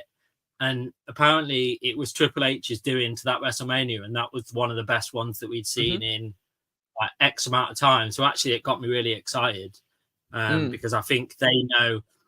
I think the difference is when it was under the management that it was before, they didn't kind of know as such. Obviously, he had some cameos and in some in-ring sort of matches, but they didn't know how it was week in, week out to tour around different countries and like wrestle week in, week out. Whereas Shawn Michaels and Triple H know that. They've had to work the company. They've had to come through it. They had their starting point, so they know what it's like. So I think that's why we will get a better kind of picture of everything. I was, did you go to All In, Andrew, or not? I didn't know. I was lucky enough to go to the Clash at the Castle one for work, but didn't get to go to All In, so we just watched it here. But like the atmosphere and everything looked so good. Like it's so cool to see a company like AEW. So I went. Oh, sorry. Yeah. What was you saying? No, I was just saying, like Kai was talking about CM Punk, and I had the most. I'm shooketh to the core, right? Because when CM Punk came out, it was like an all-time goal to see CM Punk come out. Yeah, and just hear his theme tune. So I was going nuts. My partner's like, because she came along, and she didn't really like wrestling, but she like really enjoyed it, to be fair. But CM Punk came out, I was jumping up, going mad, and then everybody started booing him, and I was like, "What?" Like literally, the people around me were booing him. This was obviously what had happened. People didn't know about what had happened yet that evening. Like people had no clue about what had gone on. Really, it was like kind of like rumors of it, but nobody thought it's just somebody making some stuff up. But they was being like booed, and they were all wanting Samoa Joe to beat him. And I was like, what? Like, how can this happen? Like, one of the people that is, yes, he didn't do great at AEW, but he's one of the people that has put like wrestling on the map to just a normal person. I think he's one of those people that's bigger than wrestling. So I didn't get that, because I was like, I'm sure like when he was in like WWE with that run in 2011 with Cena, everybody loved him. Like there was not a single person that disliked him, I don't think. So then he'd gone away from that, did a little bit of like, he kept teasing that he was coming back and stuff, going on like talk shows and stuff. And then going into AEW, and everybody was so pleased that he was back like wrestling again, to then like hear the people around me like booing him. I was like, I didn't get that. I guess it's quite difficult because obviously all the stuff happened, didn't it, with the Kenny and the Young Bucks and the bust up, and things got said, and you know, a lot of different outlets were reporting different things, and a lot of people took sides, and you know, and that's, I guess that's just how wrestling fans are. They'll take whichever side they deem to be the one that seems right to them, or they'll take the side of the favorite wrestler and whatever. And yeah, I understand from that aspect, but again, at the same time, I feel like if I was to see CM Punk live then, even at that point, when, you know, there might have been some animosity towards him for things that happened, and also towards Kenny and the Young Bucks, like, I feel like even though then, just being there in the crowd for that moment of seeing CM Punk, I'd still be like, amazing. I'm just so happy to be there to enjoy this kind of thing, you know? I think that's the thing, though. A lot of people are like that. Like, a lot of wrestling fans won't just be there to enjoy it. They're there to support a certain wrestler, or you know, like they prefer faces or they prefer heels. Like, it's personal preference, isn't it? But yeah, like, for sure, people, they won't just be there to enjoy it, which is mad, because to me that's what it's for, to enjoy, right? And if you're letting it emotionally trigger you, it's a bit, you're not going to enjoy it as much. And that's why I see it as like, I'm going to go watch this, no biases, just enjoy the show, man. Just enjoy the show. And I mean, you've paid so much money for it. Why not just go and enjoy it? And that's the thing. And I found myself at Clash at the Castle sort of doing the same thing. Like, even though there's people there who are heels, and you're like, oh, you know, I don't want this person to win, but at the same time, sometimes you got help but just cheer if they do like a cool move or whatever. You're like, oh, man, like, it's just amazing just to be here and witness this sort of thing happen. I feel like it's easier to be sat behind a screen watching wrestling and be judgmental of it and be just like, oh man, this and this. But when you're actually there, I feel like all of that almost just goes out the window. And you just end up just like having the best time, regardless. Just enjoy the experience. Yeah, that's it. And I think the crowd is usually a huge part of that experience as well live. It was insane. Like, I'll never forget the pop of when Dom kicked his dad in the balls, and it was like the best thing, because you're like, oh my god, this guy's beating up one of my favorite wrestlers from childhood, but I can't help but cheer for this young man beating the absolute 7 shades of rubbish straight out of his dad. Like, you should really be doing that, but not everybody was like, this is so good. This is so good. So yeah, like, I can understand where some people come from with the CM Punk stuff for sure, but for me personally, I'd have still been absolutely cheering my head off for him regardless anyway. But yeah, so good. So Paul clearly wanted to make an appearance on the show, so he fell off. What I tried to do is I tried to put them on like my stand behind me. That's like just at the back of my bed. Yeah, I was like, oh, I'll have these in the background. People have these cool like sheets behind them or whatever. So I was like, oh, I'll put them behind my head. But then I realized the way that my camera is on my Mac, it covers them anyway. So Paul's just been sat there behind me. There he is. Big lad. He's Sam's advocate right there. Yeah, and then there's the other one, which is Glow in the Dark Undertaker. Oh, nice. Cool. That's really cool. And yeah, I alluded to the other one, but we won't go there. Redacted. It was Mark Henry, everybody. It was definitely Mark Henry. Yeah. Salmon jacket. So I'm really annoyed. So going back to the 1PW stuff that I saw, I didn't go to the very first pay-per-view, which is in Doncaster, on their comeback, and RVD was at that pay-per-view. So again, if I never get to see him walk out and his theme music hit, again, that's going to be another one that I'll take to my grave and not be very happy with. So John Morrison and Rhino was at the next one. Obviously, I alluded to meeting Rhino. There was someone else. Oh, he's thinking. Oh. He's thinking. He's thinking Yeah, he's hard. having a hard thing. Oh, there we go. He's getting an insight He's from Paul looking. Heyman. Is he there? Oh, yeah. He's getting... He's just talking to... Oh, just the... Yeah, Undertaker, I'll make some tea. Make some tea soon. Yeah, you said to me, Undertaker had a few words on how the stream is going and stuff. Not completely at all that Dad was trying to get the football on downstairs on the completely legal fire stick. Of course. No police here, thank you. Legal. No. It was funny. I was on a video, right? And I mentioned, I'm watching this, like, I think it was on an Arsenal podcast. And they were like, oh, yeah, I'm watching this stream on a completely legal streaming service. And there was like, oh, yeah, the police will beat your door in a minute now, Sam. You said that. And then somebody did actually knock at the door. So, oh, my God, no. I bet your heart dropped. You're like, no. Oh, my God, my time's up. I'm going to prison. What do I do now? But thankfully, it wasn't that at all. I was trying to get on to who was at, because one of the female wrestlers that's on AEW actually came to one of the shows, and we went over and had a chat with her.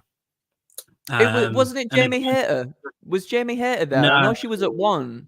Because I had tickets to go to one of them, but couldn't and didn't end up going. Really? And I know she was going to be, the first show that they came back, and she was going to be on that card. And I was super excited to finally get to see her and meet her, but never got the chance to, unfortunately. The only one that I didn't go to was the first one, and then I went to all the other ones. I'm going to try and find out. I'm going to ask you my next question, and I'll carry on looking. Yeah. So I've kind of got a last question for my part, and then I've got a couple of questions that have been asked. If you've got the time to carry on, is that? Yeah, of course, yeah. So we've kind of touched on it a little bit, and it's something that obviously me and Carl talk about a lot because we try and cover. Well, I try and cover most of like the wrestling promotions, so Carl doesn't have to watch like the weekly TNA shows and stuff like that. I miss a lot due to editing and scripting. Of course. Yeah. So I have to take like one part of it and say, right, I'll watch every single wrestling show in existence. So I'm scrolling the internet trying to find like the Matt Cardona and ET3 match the other day. And I was like, yeah, nobody's filmed it. Like, I'm going to have to go on YouTube and see if anybody's filmed it from the crowd. I really have to go into it, like, and take notes on my phone. People are like at work are looking at me in the office, and I'm like, I'm not noting down the things that I need to talk about tonight. I'm really busy. So, a thing that we talk about a lot is the kind of, because I know that where me and Kyle sit, we prefer. It's not to say that we don't like the WWE picture. We prefer the AEW. Stuff because it's more our wrestling. It's more the kind of. Like, I'm a hardcore guy. I'm a hardcore dog. Yeah. So it's like a little bit more away from script, and it seems like there's some wild things that we do. So that's why we like it. It's not to say that I particularly dislike WWE because I still watch it. I quite famously slate Raw every week and say it's not great, as Kyle knows. But I do give it like some pointers. I do like give it help to, but I just can't help but saying each week it's kind of, I skip most of it. But that's coming away from the question a little bit. So in your like current view of both brands together, I've kind of got which one, taking away everything that you know about the wrestlers and stuff. If you were just kind of something was put on the TV and you didn't know whether it's WWE and AEW, you didn't have a clue. Which one, when you sit and watch both of those pictures, including weekly shows and pay-per-views, do you actually enjoy watching more? I would say I'm gonna kind of jump off to... Oh yeah, no worries. I would say probably the WWE ones. Just because from a simple, I'm a smooth-brained man, as the children like to say, and it's just like I find it a lot easier to follow. Sometimes I feel like sometimes if you missed a week of AEW, perhaps then there's like a little storyline bit that gets done, and you're like, wait, why is this happened all of a sudden here? Like that's exactly what's happened to me. So yeah, I like know big things happen in such short spaces of time sometimes that I'm just sometimes thrown off completely, and I want to know why this person is suddenly over here and this, that, and the other. Whereas with the WWE one, I find it a lot easier to follow. Not only just because it feels like the storylines are a little bit simpler, but also because I feel like the commentary does a very good job. Like Michael Cole will just be there. He'll run you down everything that's already gone on, like in the previous weeks and everything. And that's not to say, that Excalibur and everybody doesn't do a really good job of that, because they certainly do. It feels like when the matches are happening, it's more like Excalibur is giving you the play-by-play. It's more about the wrestling itself in the ring than perhaps maybe about the storylines and everything like that too. That's just my personal preference, because sometimes it's good for the viewers to be super invested in these storylines in AEW and then watch them play out and understand what's going on. It's quite rewarding in that sort of way. And I really appreciate that about AEW as well. I think it's different from WWE, and I think it gives people an alternative if they want that alternative too, if they want storylines that perhaps are a little bit more complex. But for, again, sort of, I'm sure you'll obviously understand as well, but with the editing stuff and other things that I've got going on, I find it easier to jump back into WWE from where I left off, or maybe I don't see a week's worth of programming. And then, I can jump back on and feel like I've not really missed that much, because I sort of understand what's going on there. So also the pay-per-views are a lot shorter. And I'm not going to lie, I like that a lot more. I get very burnt out with the long AEW pay-per-views. That's not to say, like, some of the bigger matches, they absolutely 100% bring the energy back and like pep you up again, like a shot of Red Bull straight to the veins. But for me, the WWE ones definitely sort of, I enjoy watching them a little bit more because they are a little bit faster paced. The card is a little bit slow. A little bit shorter, and kind of just like it feels like at the moment, at least anyway, there's less filler, and it's more just like bang, bang, bang. These are the main storylines that are going on. Here you go, have these in a package. Off you go, and just have that. But then there's also on the other side of stuff, the AEW side of things, I like the fact that everybody sort of gets their chance to shine on a pay-per-view. Yes, the card is like super long, but it's nice to see that people get to have their moment as well. So, yeah, personally WWE, but I can see why people absolutely adore the AEW product and the storylines and stuff going on there too, and the pay-per-views as well. So, yes.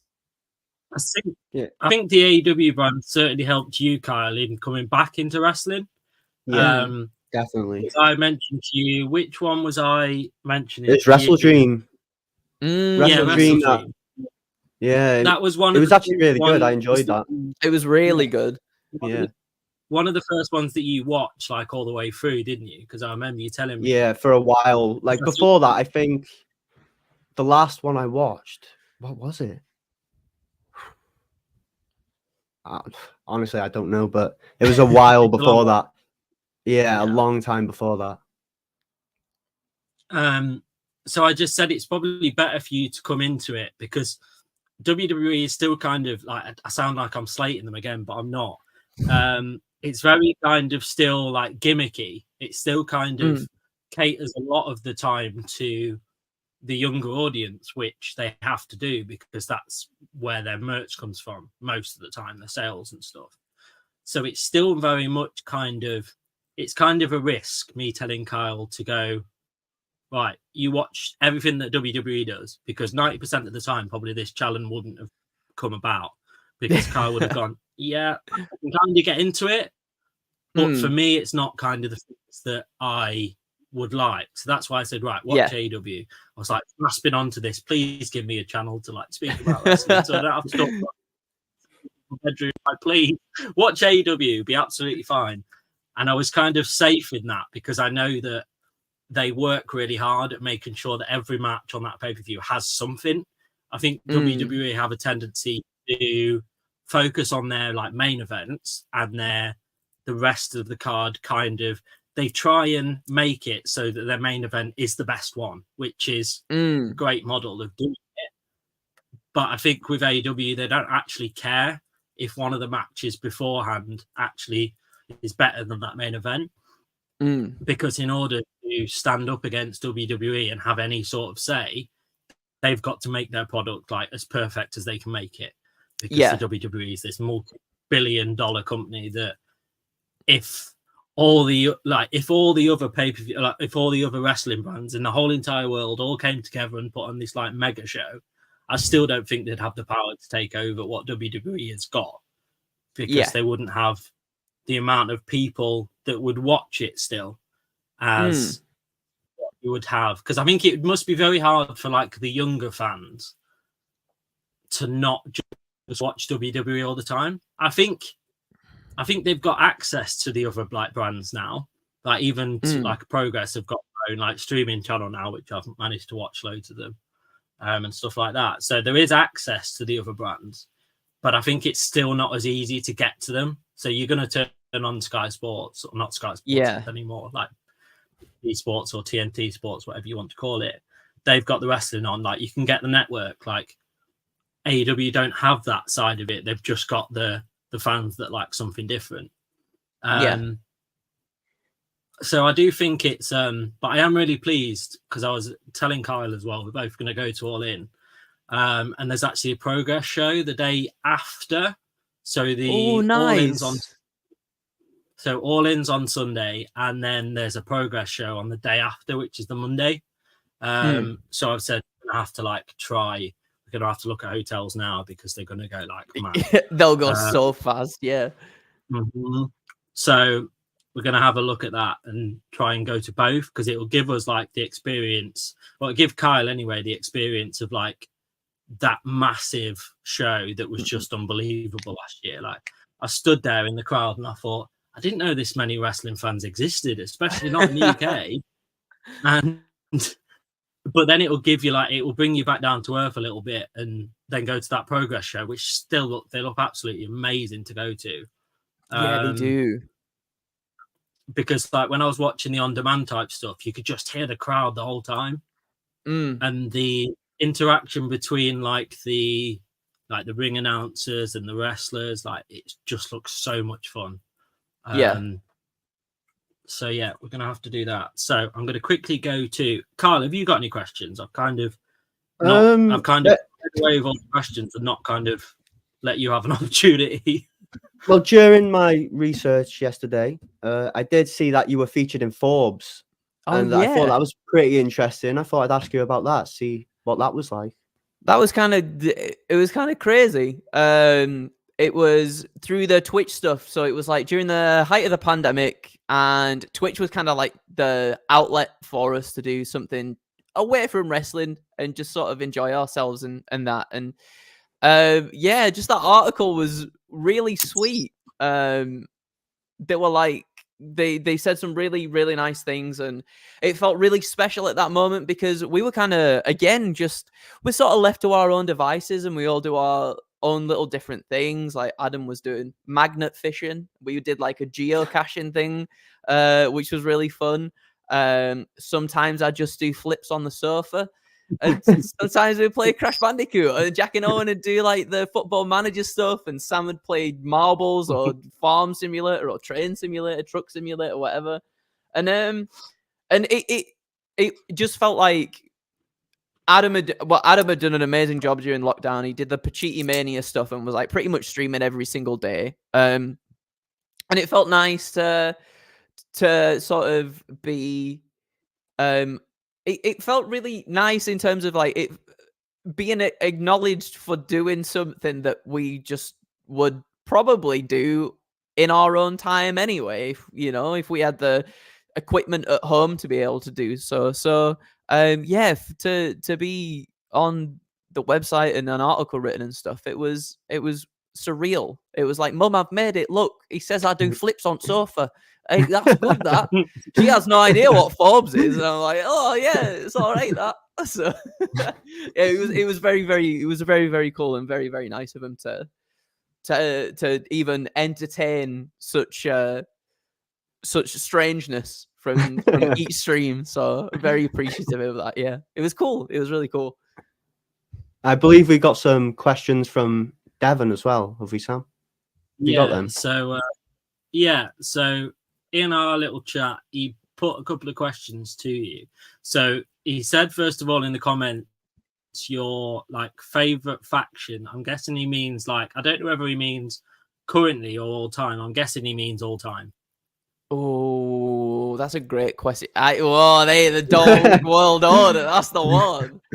There's a lot of World Orders because at the office we've got the EW Order, the Editors World Order as well. There's a lot of World Orders that are going to be like war. We're all going to have to meet up and battle. Oh yeah, exactly. Time. Like in Anchorman, we'll all meet up in a park and just reveal guns and grenades and all sorts. I really like growing up. Evolution was super cool. I really like that. It helped me sort of gain an appreciation later down the line. Perhaps not for the stuff he's done in his personal life, but in ring, way back when, like Ric Flair, I used to always think that guy's just an old man who can't do anything. But like he did a lot for wrestling, and it helped me grow an appreciation for him. And it was really cool to see, Randy Orton and Batista come out of that and look tremendous. Straight Edge Society was really fun as well. Like CM Punk is someone who is really good at like when something maybe feels a little bit stale, he's really good at being like, right, it's time to change it up. The straight Edge Society thing, I can be an awful heel and push my ideals onto people, and I thought that was always really cool. NWO obviously is like it was one of the coolest things growing up, because like, this, how can they jump from one company to another, and this is insane, how is this even possible? DX was cool too.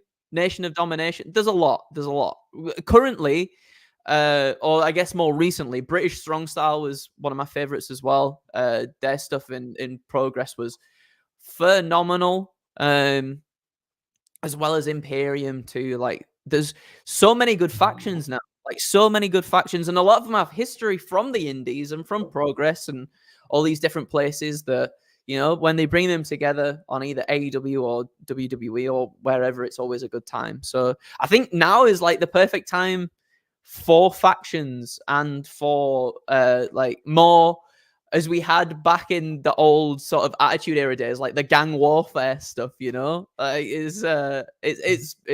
it's really, really cool and really, really fun. But those are some of my favorites. I can't choose but one. Again, I'm greedy, so all of them. Yeah. We was talking the other day, me and Kyle, because Kyle did a video about Nexus, didn't you? And the missed opportunity that they had. Oh yeah, missed opportunities. I remember that'll be coming back up soon. Remember, that will. Sorry. Yeah, I remember at the time how cool that was at that moment, because there wasn't much. Like, it was very much kind of at that time. I remember it being very much kind of like same week in, week out, and then the Nexus turned up, and it was like something absolutely like mad. And you spent so long kind of thinking, oh my God, who is this? Like, and they used to just like come on every show and just mess the whole thing up. It was great. A bit like you in their missed opportunities, we was also speaking about when they had that Raw general manager and the SmackDown one, and we didn't know who it was. The anonymous. Oh, that was funny. That was like the peak, like the weekly shows for me, because you would go on and watch and you would think, right, this is amazing, something absolutely mad's going to come, because it was like the most like weirdest, bizarre things that came through this computer. Like the Kiss My Foot match from what a wonderful GM that was, that little computer. So I might do a video actually, like all the embarrassing GM moments, because there's got to be plenty of them. There are so many. You will have a field day with that. Yeah. Vicky Guerrero comes to mind. So there you go. See, Sam, you all right? Very well. Yeah, I'm there. I remember very well as well when it was Vicky Guerrero and The Rock, and The Rock would kind of make like a different song up each week. I remember that being a golden age of the so good modern era as well, because it was so funny every time. So 2 questions that you can ask. The first one's very simple. He said DX or NWO? DX for me. I was never like a huge WCW fan growing up. Very much like later in life, kind of sort of really appreciated what they did and how insane it was at the time in wrestling for all this stuff to happen. You know, Hogan goes over there. You got Scott Hall and Kevin Nash as well. I was like, you can appreciate how big of a deal that was for wrestling in the moment. But DX was the one that I grew up with. Yes, sort of like them getting back together, just as Shawn Michaels and Triple H was a little bit more on the childish side, but because I was growing up, it's still, you know, all the poop jokes and all this kind of stuff appealed to me at the time. Maybe I look back at it's like maybe a little bit thin in terms of its substance there, but like way back when, I thought it was really cool with Road Dogg and Billy Gunn and X-Pac as well. Like such a cool, amazing theme song too. Like the theme songs are a huge part of, I think, how we view a lot of these superstars that we watch, and they're like, that is one of the best, if not the best, faction music. I feel like, other than NWO was pretty good as well. I feel sorry for like every single teacher during that era, because they would have just had like 50 boys just like doing this suck it thing, and they'd be like, they'd have no idea. They'd have literally no idea. They'd be telling them off. They'd be going, do not do that. They couldn't even call it offensive, because it wasn't at the time. What it said was maybe offensive, but the actual like the whole thing wasn't. So they couldn't really tell them off. They just would probably have to deal with it all the time, just 24/7. Something really funny, and then they'd all start doing it, and then they'd do it at the playground, and it just must have been hell. Now they have to deal with the scissoring from AEW. That's the thing now. It's all about the scissoring. We've moved from the suck it sign. It's all about the scissoring now, everybody. That's even that's even worse, because that actually does have a lot of things that could go wrong. I remember everyone was doing it. Like when we came out of the All In show, everyone was in like the concourse at Wembley, just like doing this for everybody. Like, it's just crazy. It was like all the nerds coming together that like are outcasts from society, like wrestling, and they could all just be happy and free in one place at one time. Yes. So Devon said Andrew's top 3 wrestlers that have the Dawg in them. I mean, I don't. The last bit was kind of added on. I think he wanted to say. You know, who has the Dawg in him? He has the Dawg in him. Well, I feel like Jeff Hardy's definitely. He is one of my favorite. He's definitely got the Dawg in him. Is like a little excited chihuahua that's just like, oh, just jump off this, it's fine. It's got like big dog syndrome, you know what I mean? Like someone big comes up, it's like, shout and scream at this person and then throw myself at them. I think Pete Dunne as well. He is basically just. I feel like he's like Scooby-Doo. When Scooby-Doo dresses up like a human, I believe that Butch is a dog dressed as a human. And I absolutely love it so much. And who else? A third one. I'm a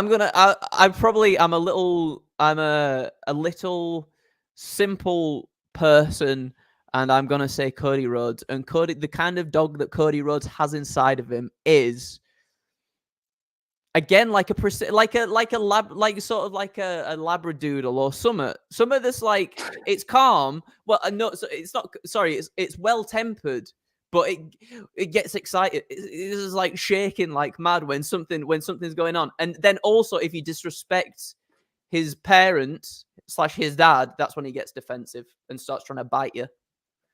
Just like any dog. I don't know. There's a dog inside of Cody Rhodes. That's all I've got to say. Every single one of those have a dog. Finish off. I'm sure it's like So, Pharaoh I'm gonna finish off is and say these inside last Cody's three body.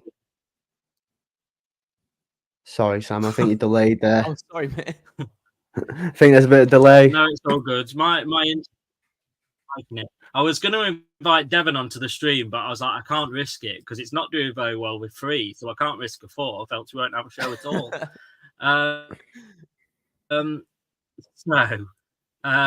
So I've got 3 questions. I'm going to call these 3, and then we'll call it.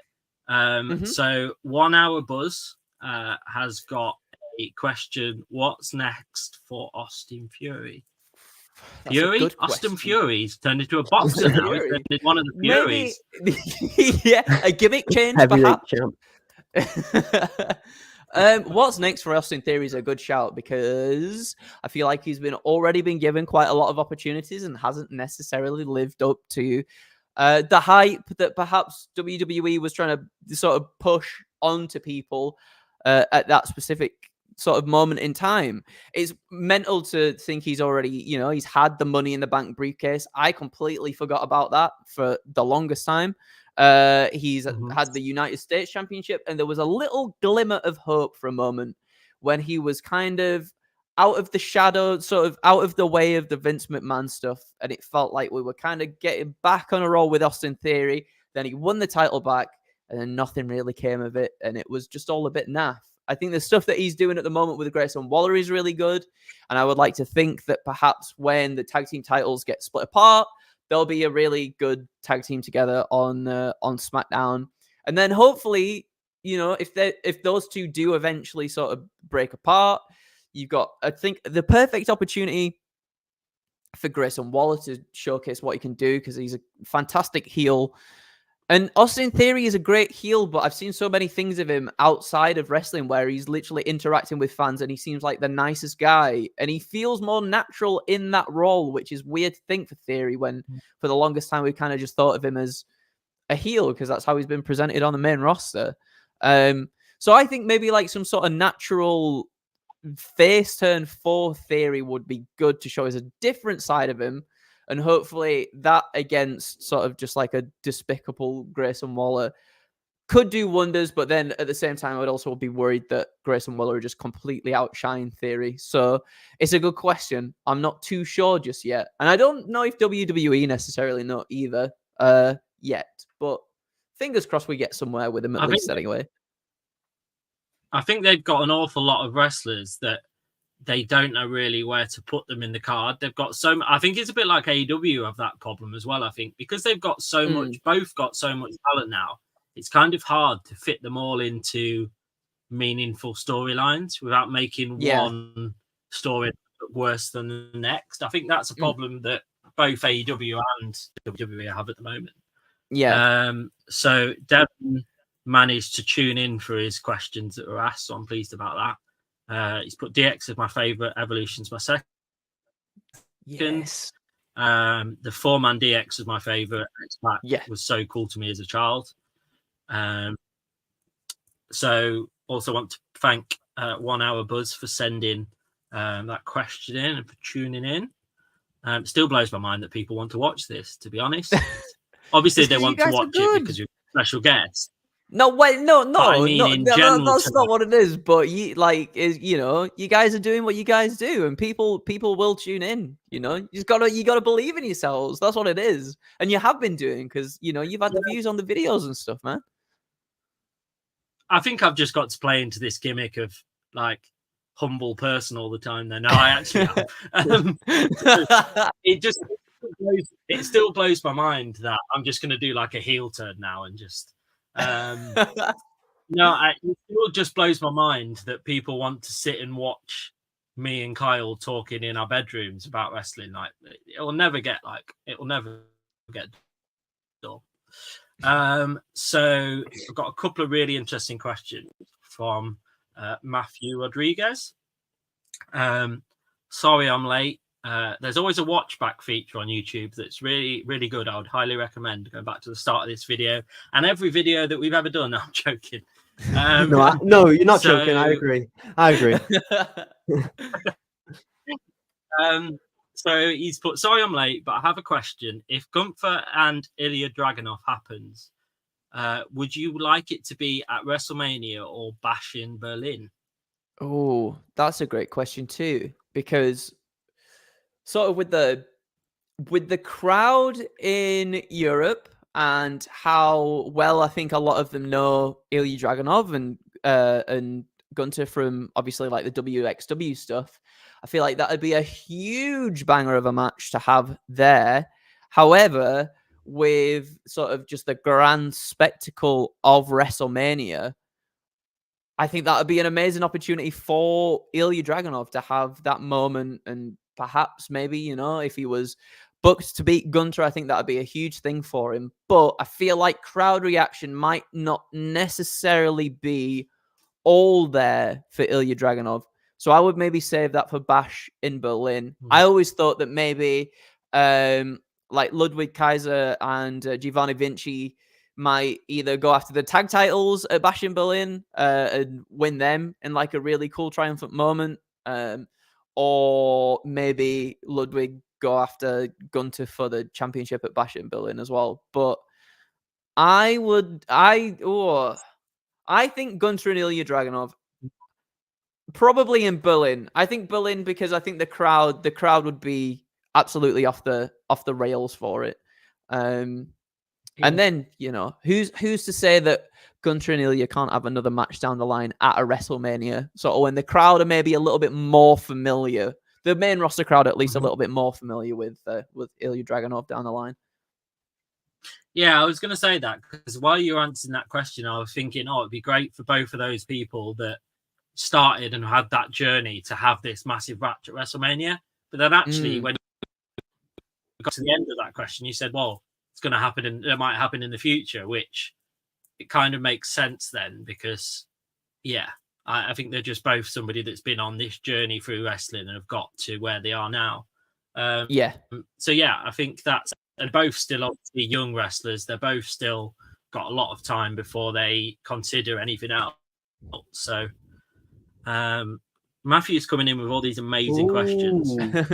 Second question to Andrew. Do you think that TV14 will return to WWE with the Netflix deal?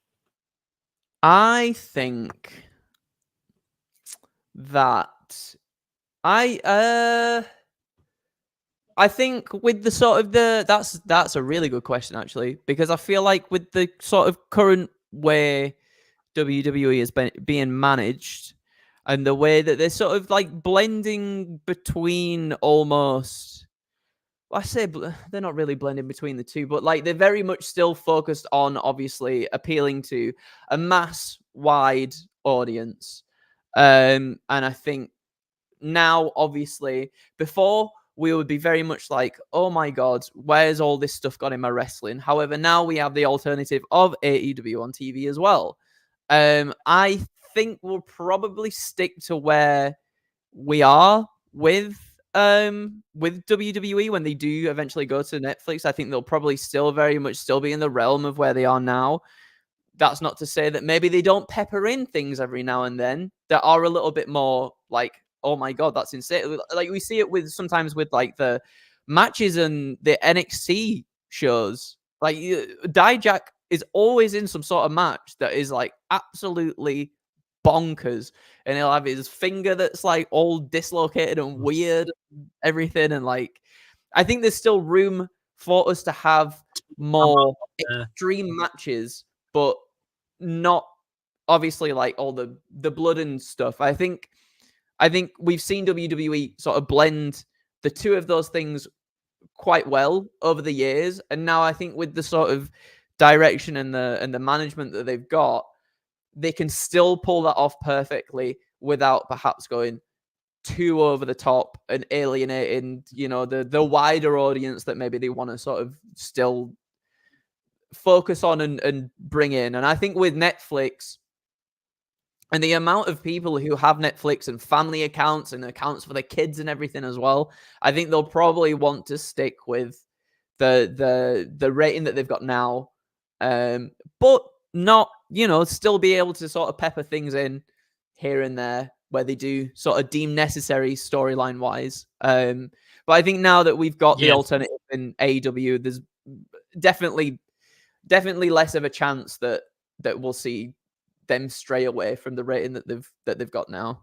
Still, yeah, I think you're probably right in saying that, because I don't think you want to get to wrestling still seen as this. Oh my god, like me at like 28 in a couple of months. Oh my god, you're still watching wrestling. So you don't want this like new generation of like kids growing up watching it and their parents having to like cover their eyes like they would have had to done like during Attitude Era. So like I don't think they want that. They know that this, if it wasn't working, if suddenly their ratings went like down and people weren't watching it anymore, then they probably would consider it. Maybe now Vince has gone and now such and such, they might consider it. But I think because it's working, we would obviously, me, Carl, and lots of other people would like for it to happen. But I don't think it makes sense for them to risk that, to be honest, because the product at the moment still works. So they would be under the impression that if it worked, like if it's still working, don't change it, because there is a chance that you'll use. Do you know what is good about it though? Like when they don't do it so much, like say with the WrestleMania press conference the other day, with Rock and with all the swearing and stuff, it sort of made me think like, right, this is actually like, it's good because I don't hear this on WWE or I don't see this on WWE. So it kind of brings you back. And I think if we've seen that all the time, I'm not going to get that reaction. So that caught me. But yeah, like I guess I agree. You would get sort of like, you do get desensitized to it. And I guess if you see these things happen like so often within the product that you're watching, then you kind of like, well, I've already seen this happen and it doesn't feel as special. Like it doesn't feel like a holy moly sort of moment. And I think you're right. Yeah, I think the WrestleMania press conference recently was a really good example of like WWE can still stay within the realm that they're in terms of, you know, the who their target audience is for. However, they can still, when it calls for it, they can branch out and do these things that kind of like shock people and make people go, oh, actually, you know, it's not necessarily just for kids. Like we can also enjoy this too. Yeah. I was also, Carl mentioned like being shocked. I was also shocked going back to that Backyard Wrestling DVD when I tuned into the extras and the group chat were alluded to what, obviously I couldn't show it on. It's not very YouTube friendly. It would certainly be age restricted very quickly. But I was surprised because I was going, oh, it's a lovely wrestling DVD, this. And then I switched on to the extras and I thought, oh my God, this is not wrestling. What's going on here then? I do remember that was kind of a little bit of the game that they had at the time, the Backyard Wrestling game. I do believe that wasn't quite in the realms of like a 12 or whatever. I'm pretty sure that was high up the rating scale. Yeah. So yeah, I was a bit shocked. Maybe that's why the rest of the DVDs are so rare. I'm not too sure. Maybe. I mean, it feels almost like a front, doesn't it? Like the wrestling is just a byproduct. It's like, we'll hide all the naughty stuff with the wrestling, but really... In the extras. Yeah, exactly. In the XX extras or whatever it's called, something like that. Yeah. it's a bit like when I got what pay-per-view was it? I remember speaking to Kyle about it. I got the DVD. It was like a pay-per-view back in I think it's New Year's Revolution in 2006. Got it on DVD. These are my random collections that I've got. Beyond the Mats, Above No Mercy 2008 and stuff like that. But and I remember it was the first time that they did it was like a battle royal, but it was like a bra and panties match that they were pushing at that time. And I was like, oh my God. I'm pleased my partner's gone to bed because she just woke up and thought, oh my God, what's he watching here? Like, so that match, it was like, next up is this match. And I was thinking, oh, I'm just going to have to check if she's gone to sleep yet. I pressed the play again and I thought, oh, it's fine now. So it's a little bit like that. I'm pleased I didn't watch the X while he was there. That would have been a different situation. So because his last two questions were so good, I'm letting him off and I'm going to say this is the last question. This is it now. So the final question, so a TNA, WWE, I guess he means all the other promotions as well, dream matches. But this is quite an interesting one to fit on. I mean, PCO would be phenomenal. I think PCO and Dijak especially would be something incredible. I'm sure that would be a banger. Even like PCO and Ilya Dragunov too. I think that would be really, really cool. Do you know what? I'd love to see, as we saw in the Rumble, I think Jordan Grace and Bianca Belair would be something really, really special to see. Who else? Motor City Machine Guns versus the Usos, I think would be an absolute banger. I think that, to be fair, there's so many good tag teams now, like DIY and Motor City Machine Guns. I think that would be really good. Or like the British Strong Style with Pete Dunne and Tyler Bate would be really good too. Like big names. I'd like to see, I don't like Alex Shelley and Seth Rollins go at it. I think that would be really fun. Josh Alexander and Chad Gable, I think, would be another tremendous matchup. Like two absolute incredible wrestlers, just going all in the submissions and stuff like that too. Oh man, there's so many. There's so many. I'm trying to think of some more.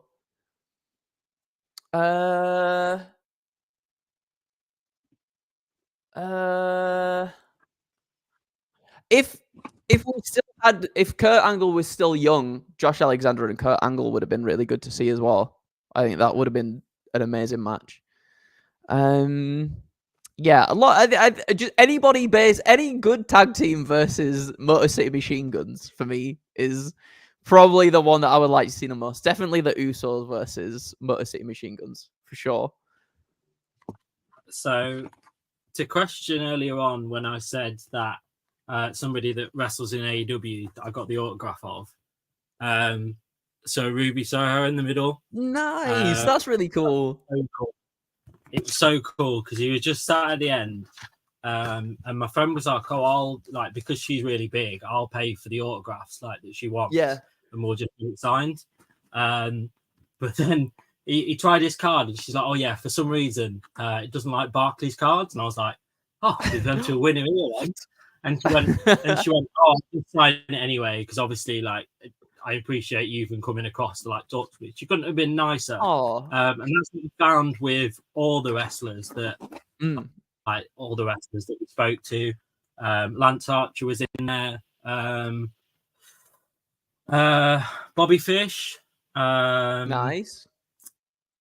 So yeah, you just spoke to all of them, like a lot of up and coming ones like Lizzie Evo and amazing. Cara Noir. Yeah, Cara Noir. Yeah, he's super cool. He was, amazing. And I've just realised I'm just going back through because, like I say, we got all the wrestlers to sign it, and I've actually got Leon Slater's signature because he was a tag team in the 1PWs.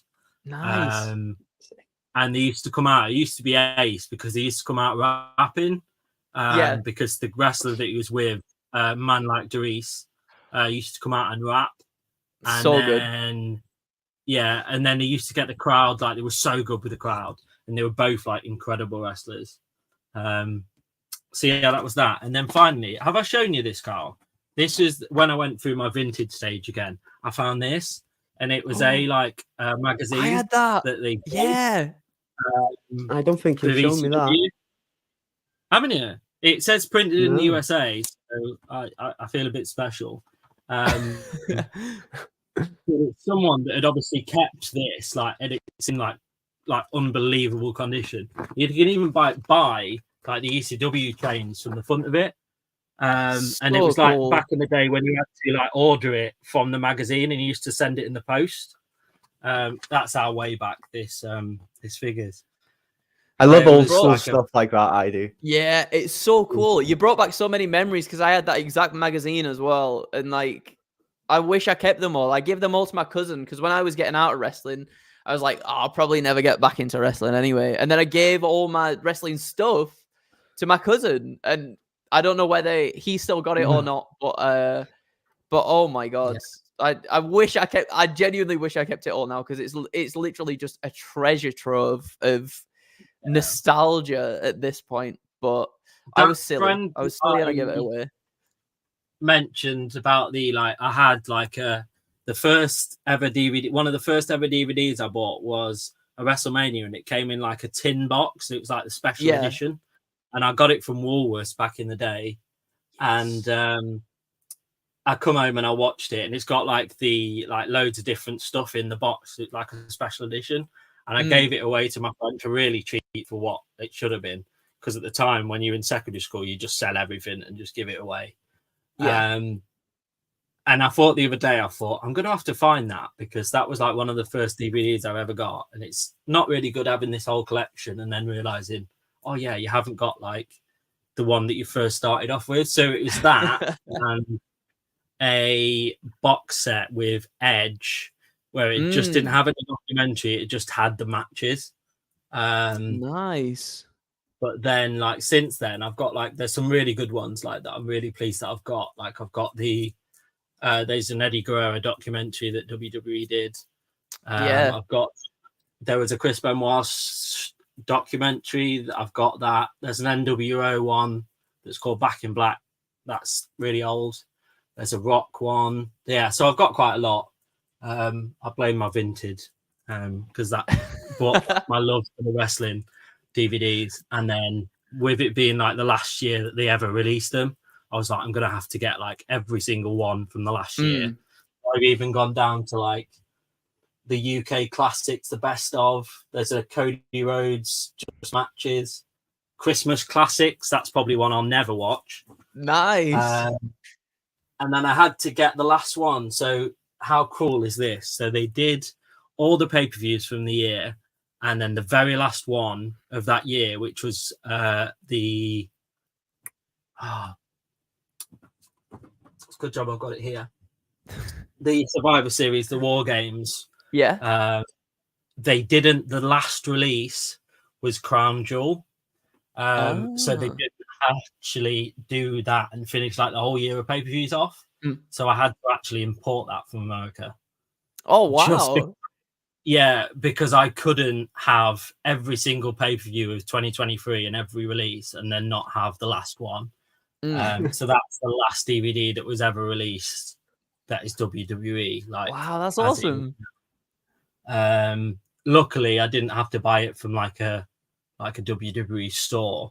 That would have been a fortune. I'm really lucky that Amazon did an imported version.